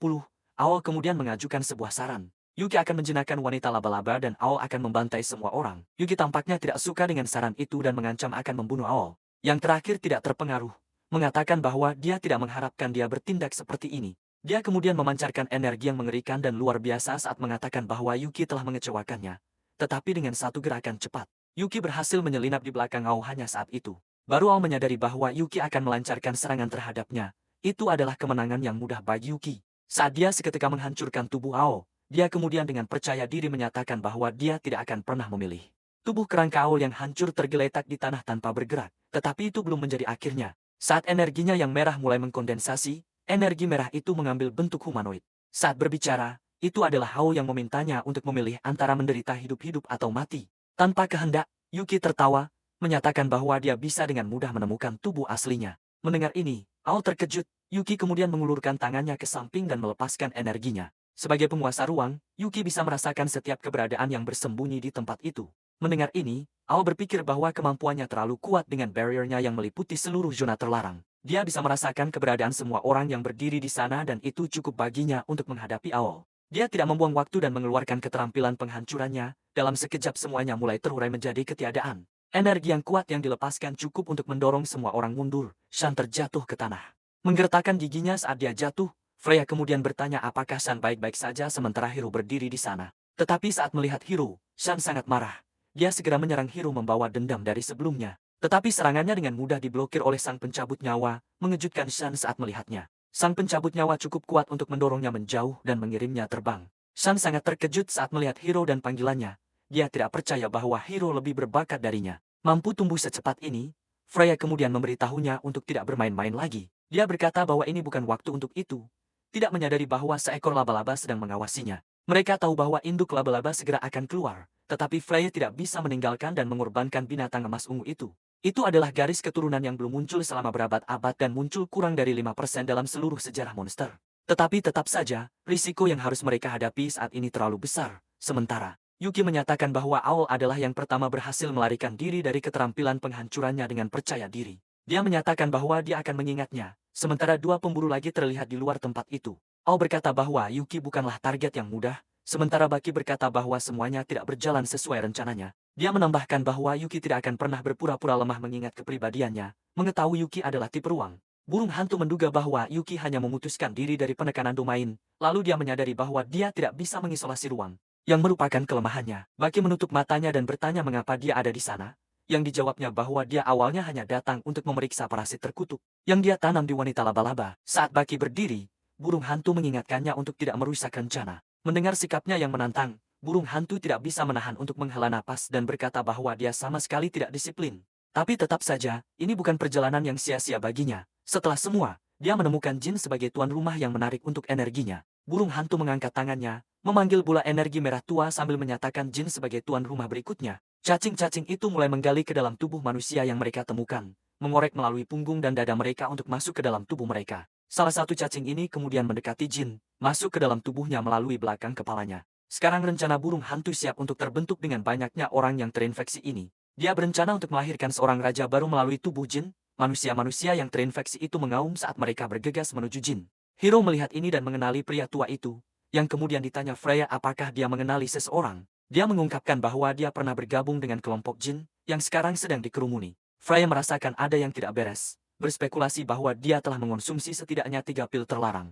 Pil-pil ini diberikan kepada budak yang terikat kontrak, memegang kekuatan mentah yang tidak bisa ditanggung oleh tubuh manusia. Satu pil merusak bagian dalam, dan mengonsumsi 3 seharusnya pasti membunuh seseorang. Ternyata alasan dia tidak meledak adalah karena permata menyerap kekuatan pil tersebut. Sebelumnya, Hiro mendekati Jin dan mengatakan bahwa dia ingin Jin mengantarkan surat itu ke keluarganya sendiri. Namun Freya segera menghentikannya, mengatakan bahwa dia tidak bisa pergi. Hiro kemudian bertanya padanya alasan apa yang membuatnya tidak bisa pergi.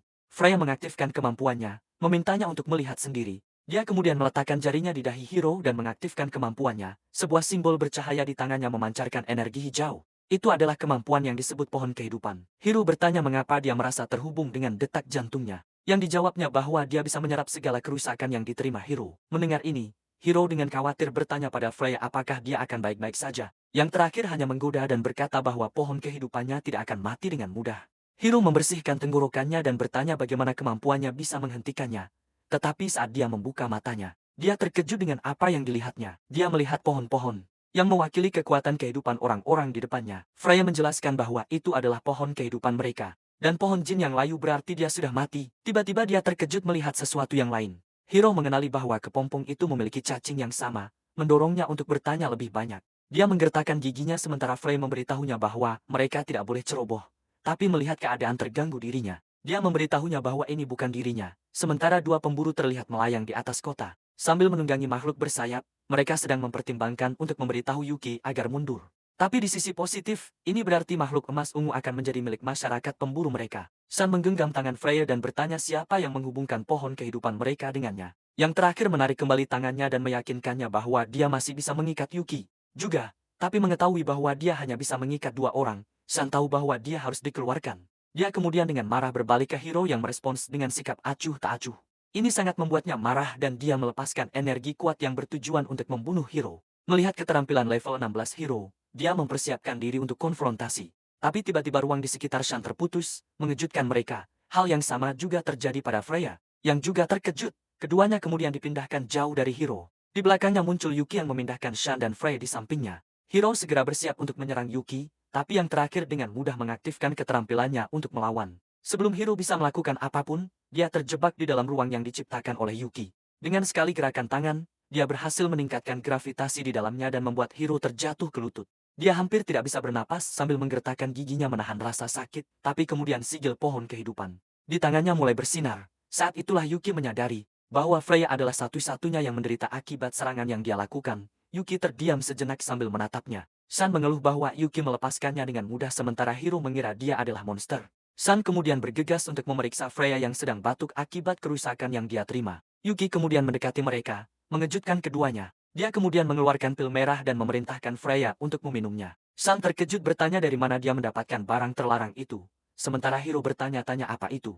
Tapi Yuki tidak menjawab dan hanya berkata bahwa mereka sudah membuang terlalu banyak waktu. San sangat marah, mengatakan bahwa obat itu akan menghancurkan tubuh Freya, tapi Yuki tidak peduli sama sekali, dan hanya membutuhkannya untuk menaklukkan makhluk emas ungu, membuat Shan terdiam dan tidak bisa membalas. Yuki kemudian melanjutkan perjalanannya, mengancam akan menghadapi Shan terlebih dahulu jika dia terus mengganggu. Sementara itu Hiro bertanya-tanya mengapa Yuki sama sekali tidak terpengaruh. Dengan penekanan pada domain berburu, dia kemudian berbicara dengan nada provokatif, mengatakan Yuki hanya mengintimidasi yang lemah, yang terakhir menoleh seolah terpengaruh oleh apa yang baru saja dia katakan. Tetapi kemudian Frey tiba-tiba menggenggam tangannya. Dia memberitahunya bahwa waktu yang tersisa tidak banyak, dan menawarkan untuk mengambil obat itu. Dia berterima kasih kepada Hiro karena telah membela dirinya. Tetapi ini adalah kesepakatan dia dengan Hiro. Hiro terdiam mendengar kata-katanya. Dia menelan obat itu saat Yuki mulai menciptakan ruang spasial di sekitar mereka. Mereka kemudian melanjutkan langsung melalui kepompong induk laba-laba, sementara itu Shan dan Hiro saling memandang tanpa kata. Saat itulah seekor burung raksasa tiba-tiba mendarat di depannya membawa dua pemburu. Kedua pemburu itu turun dari burung dan terus bertengkar satu sama lain. Wajah Shan bersinar saat dia melihat mereka. Teman-temannya, mereka kemudian bertanya bagaimana situasi bisa berubah seperti ini. Yang dia jawab itu adalah cerita panjang.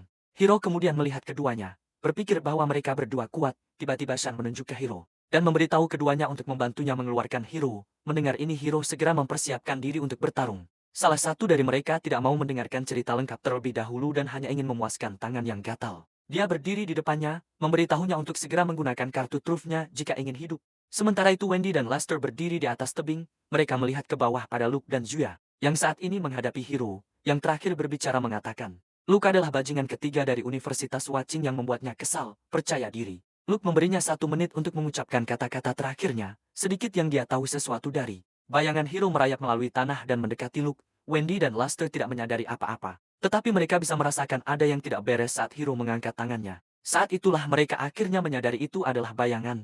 Luke hanya menyadari penyergapan. Ketika bayangan itu sudah berhasil mendekatinya, dari bayangan itu muncul seorang pencabut nyawa dan melancarkan serangan cepat. Luke berhasil menghindar meskipun dia terkejut oleh serangan mendadak itu. Tetapi Hiro belum selesai. Luke mulai mengaktifkan kemampuannya sebagai respons. Dia mulai berubah menjadi api. Sementara pencabut nyawa mengacungkan pedangnya melawannya, dia kemudian menusukkan pedangnya ke depan melawan Luke. Yang mana yang terakhir hampir bisa menghindar meskipun telah menggunakan keterampilan apinya. Dia menyadari bahwa pedang itu bahkan mencederai wajahnya. Mengejutkannya, Hiro melihatnya dengan tatapan dingin dan penuh perhitungan. Saat dia menilai situasi, Luster terkejut bahwa Hiro mampu memaksa Luke keluar dari bentuk apinya, yang terakhir mengembalikan posisi bertarungnya dan melihat ke depan. Terkejut bahwa Hiro mampu memaksa Luke keluar dari bentuk apinya, yang terakhir kembali ke posisi bertarung dan menatap ke depan. Mengakui keterampilan Hiro tapi memberitahunya bahwa itu tidak cukup, yang terakhir membalas. Mengatakan Luke akan mati jika dia berada di level yang sama dengannya, sementara Zuya tahu bahwa pertandingan ini akan segera berakhir. Bentuk api Luke menggandakan kekuatannya, membuatnya mampu menghabisi siapapun di bawah level 15 dengan satu serangan. Dia melepaskan serangan dahsyat dari kemarahan apinya yang ditujukan kepada Hiro, sementara yang terakhir menggeram. Saat dia bertekad untuk menghancurkan serangan yang datang, dia kemudian memanggil semua Grim Reaper di sampingnya, mengaktifkan formasi serangan saat dia memperkuat otoritas rajanya. Dengan satu tebasan berat ke bawah dari Grim Reaper-nya, tanah tercabik oleh energi ungu. Wendy, Luster, dan Shan semua terkejut melihat kekuatan luar biasa itu. Bahkan Luke pun terkejut dan khawatir. Melihat serangan yang tampaknya tak terhentikan, saat itu juga mecha raksasa Zuya tiba-tiba melindungi Luke dari serangan Hiro. Yang terakhir terkejut bertanya-tanya apa yang terjadi. Zuya berbicara dari dalam mecha robot, memberitahu Hiro bahwa pertarungan sudah cukup. Tetapi Hiro tampaknya tidak suka pertandingannya diintervensi oleh Zuya. Kemudian mengakui bahwa dia adalah level 13 terkuat yang pernah dia lihat sejauh ini. Tetapi saat mereka berbicara, Hiro tiba-tiba merasakan sesuatu yang dilemparkan padanya. Dia tahu keterampilan anti-sihir Shan yang sudah dikenal. Melihat ke arah tangga, dia terlihat tersenyum setelah melakukan taktik kotor. Tetapi kemudian Zuya memarahi Shan dan memberitahunya untuk menyimpan anti-sihir untuk pertarungan melawan bos. Shan yang menyedihkan tidak punya pilihan selain patuh, sementara Hiro merasa bahwa keterampilan anti-sihir yang dikenakan padanya telah diangkat. Dia kemudian melihat ke atas kepada Zuya, bertanya apa yang diinginkannya. Zuya menonaktifkan mecha robotnya dan melompat turun di depan Hiro. Dia kemudian memberitahunya bahwa dia ingin memberinya bagian dalam peringkat ungu. Mendengar ini, Hiro tidak bisa mempercayainya dan bertanya apa maksudnya. Dia juga melanjutkan dengan pertanyaan apakah dia bisa membuat keputusan atas nama Yuki. Zuya menjawab bahwa raid ungu emas memerlukan seorang summoner yang kuat sejak awal. Dan melihat Hiro, mereka memutuskan bahwa dia adalah kandidat yang baik untuk peran tersebut. Zuya menambahkan bahwa membawanya masuk tidak akan menjadi masalah bagi Yuki sendiri mengingat situasi ini. Mendengar rencana ini, Shan dengan tegas menyatakan ketidaksetujuannya. Zuya waspada bahwa situasinya bukan hanya gelombang beast biasa. Luke menyuruhnya untuk berhenti bersikap misterius dan menjelaskan situasi dengan jelas. Hiro kemudian terkejut mendengar bahwa kekacauan gelombang beast disebabkan oleh kebangkitan binatang iblis level tinggi, namun semua ini hanyalah spekulasi Zuya. Shan kemudian bertanya apakah situasinya cukup buruk untuk menyebabkan perang besar. Tetapi Zuya akhirnya menjatuhkan bom. Bagaimana mereka tahu hanya satu yang telah terbangun? Mendengar ini Hiro sangat terganggu. Topik ini mengingatkannya pada sesuatu yang terjadi 10 tahun lalu saat konskripsi nasional terakhir kali dilakukan. Dia masih anak-anak, di sana berdiri ibunya menanyakan apa yang salah karena dia terlihat murung. Dia bilang dia sedih karena orang tuanya sepertinya akan meninggalkan mereka untuk perjalanan bisnis. Tapi Hiro tahu mereka tidak pergi untuk perjalanan bisnis, melainkan ke tempat yang berbahaya. Lalu ayahnya ikut bicara, menanyakan apakah dia tidak selalu mengagumi pahlawan sebelumnya. Dia menambahkan bahwa ini adalah tugas mereka sebagai hero untuk membela rumah dan negara mereka. Hero kecil hanya bisa memandang mereka dengan kebingungan di wajahnya, sama seperti adik perempuannya. Dia menunduk saat itu, meminta maaf kepada orang tuanya karena gagal melindungi adiknya. Tapi sekarang dia menatap dengan bangga, percaya diri menyapa ayahnya. Dia membawa pelajaran tentang kepahlawanan yang diajarkan padanya saat itu tiba-tiba. Yuki melepaskan energi spasial yang kuat saat dia melayang di udara. Hiro menatapnya. Tak terpengaruh oleh jumlah energi yang luar biasa yang menghantamnya, para siswa dari Hunter Society juga menatapnya dengan kagum. Setelah beberapa saat, Yuki mengumumkan keberhasilan rencananya. Laba-laba kecil yang meneror kota mulai terurai, berubah menjadi asap merah saat mereka menghilang satu persatu. Efek domain berburu telah lenyap. Mereka tahu Yuki telah menaklukkan wanita laba-laba. Lasta menyimpulkan bahwa mereka mungkin akan menyerang iblis emas ungu berikutnya dan bertanya apakah mereka masih akan bersaing. Mendengar ini, Wendy menggoda dia karena merasa putus asa, tapi Luster punya alasan yang valid.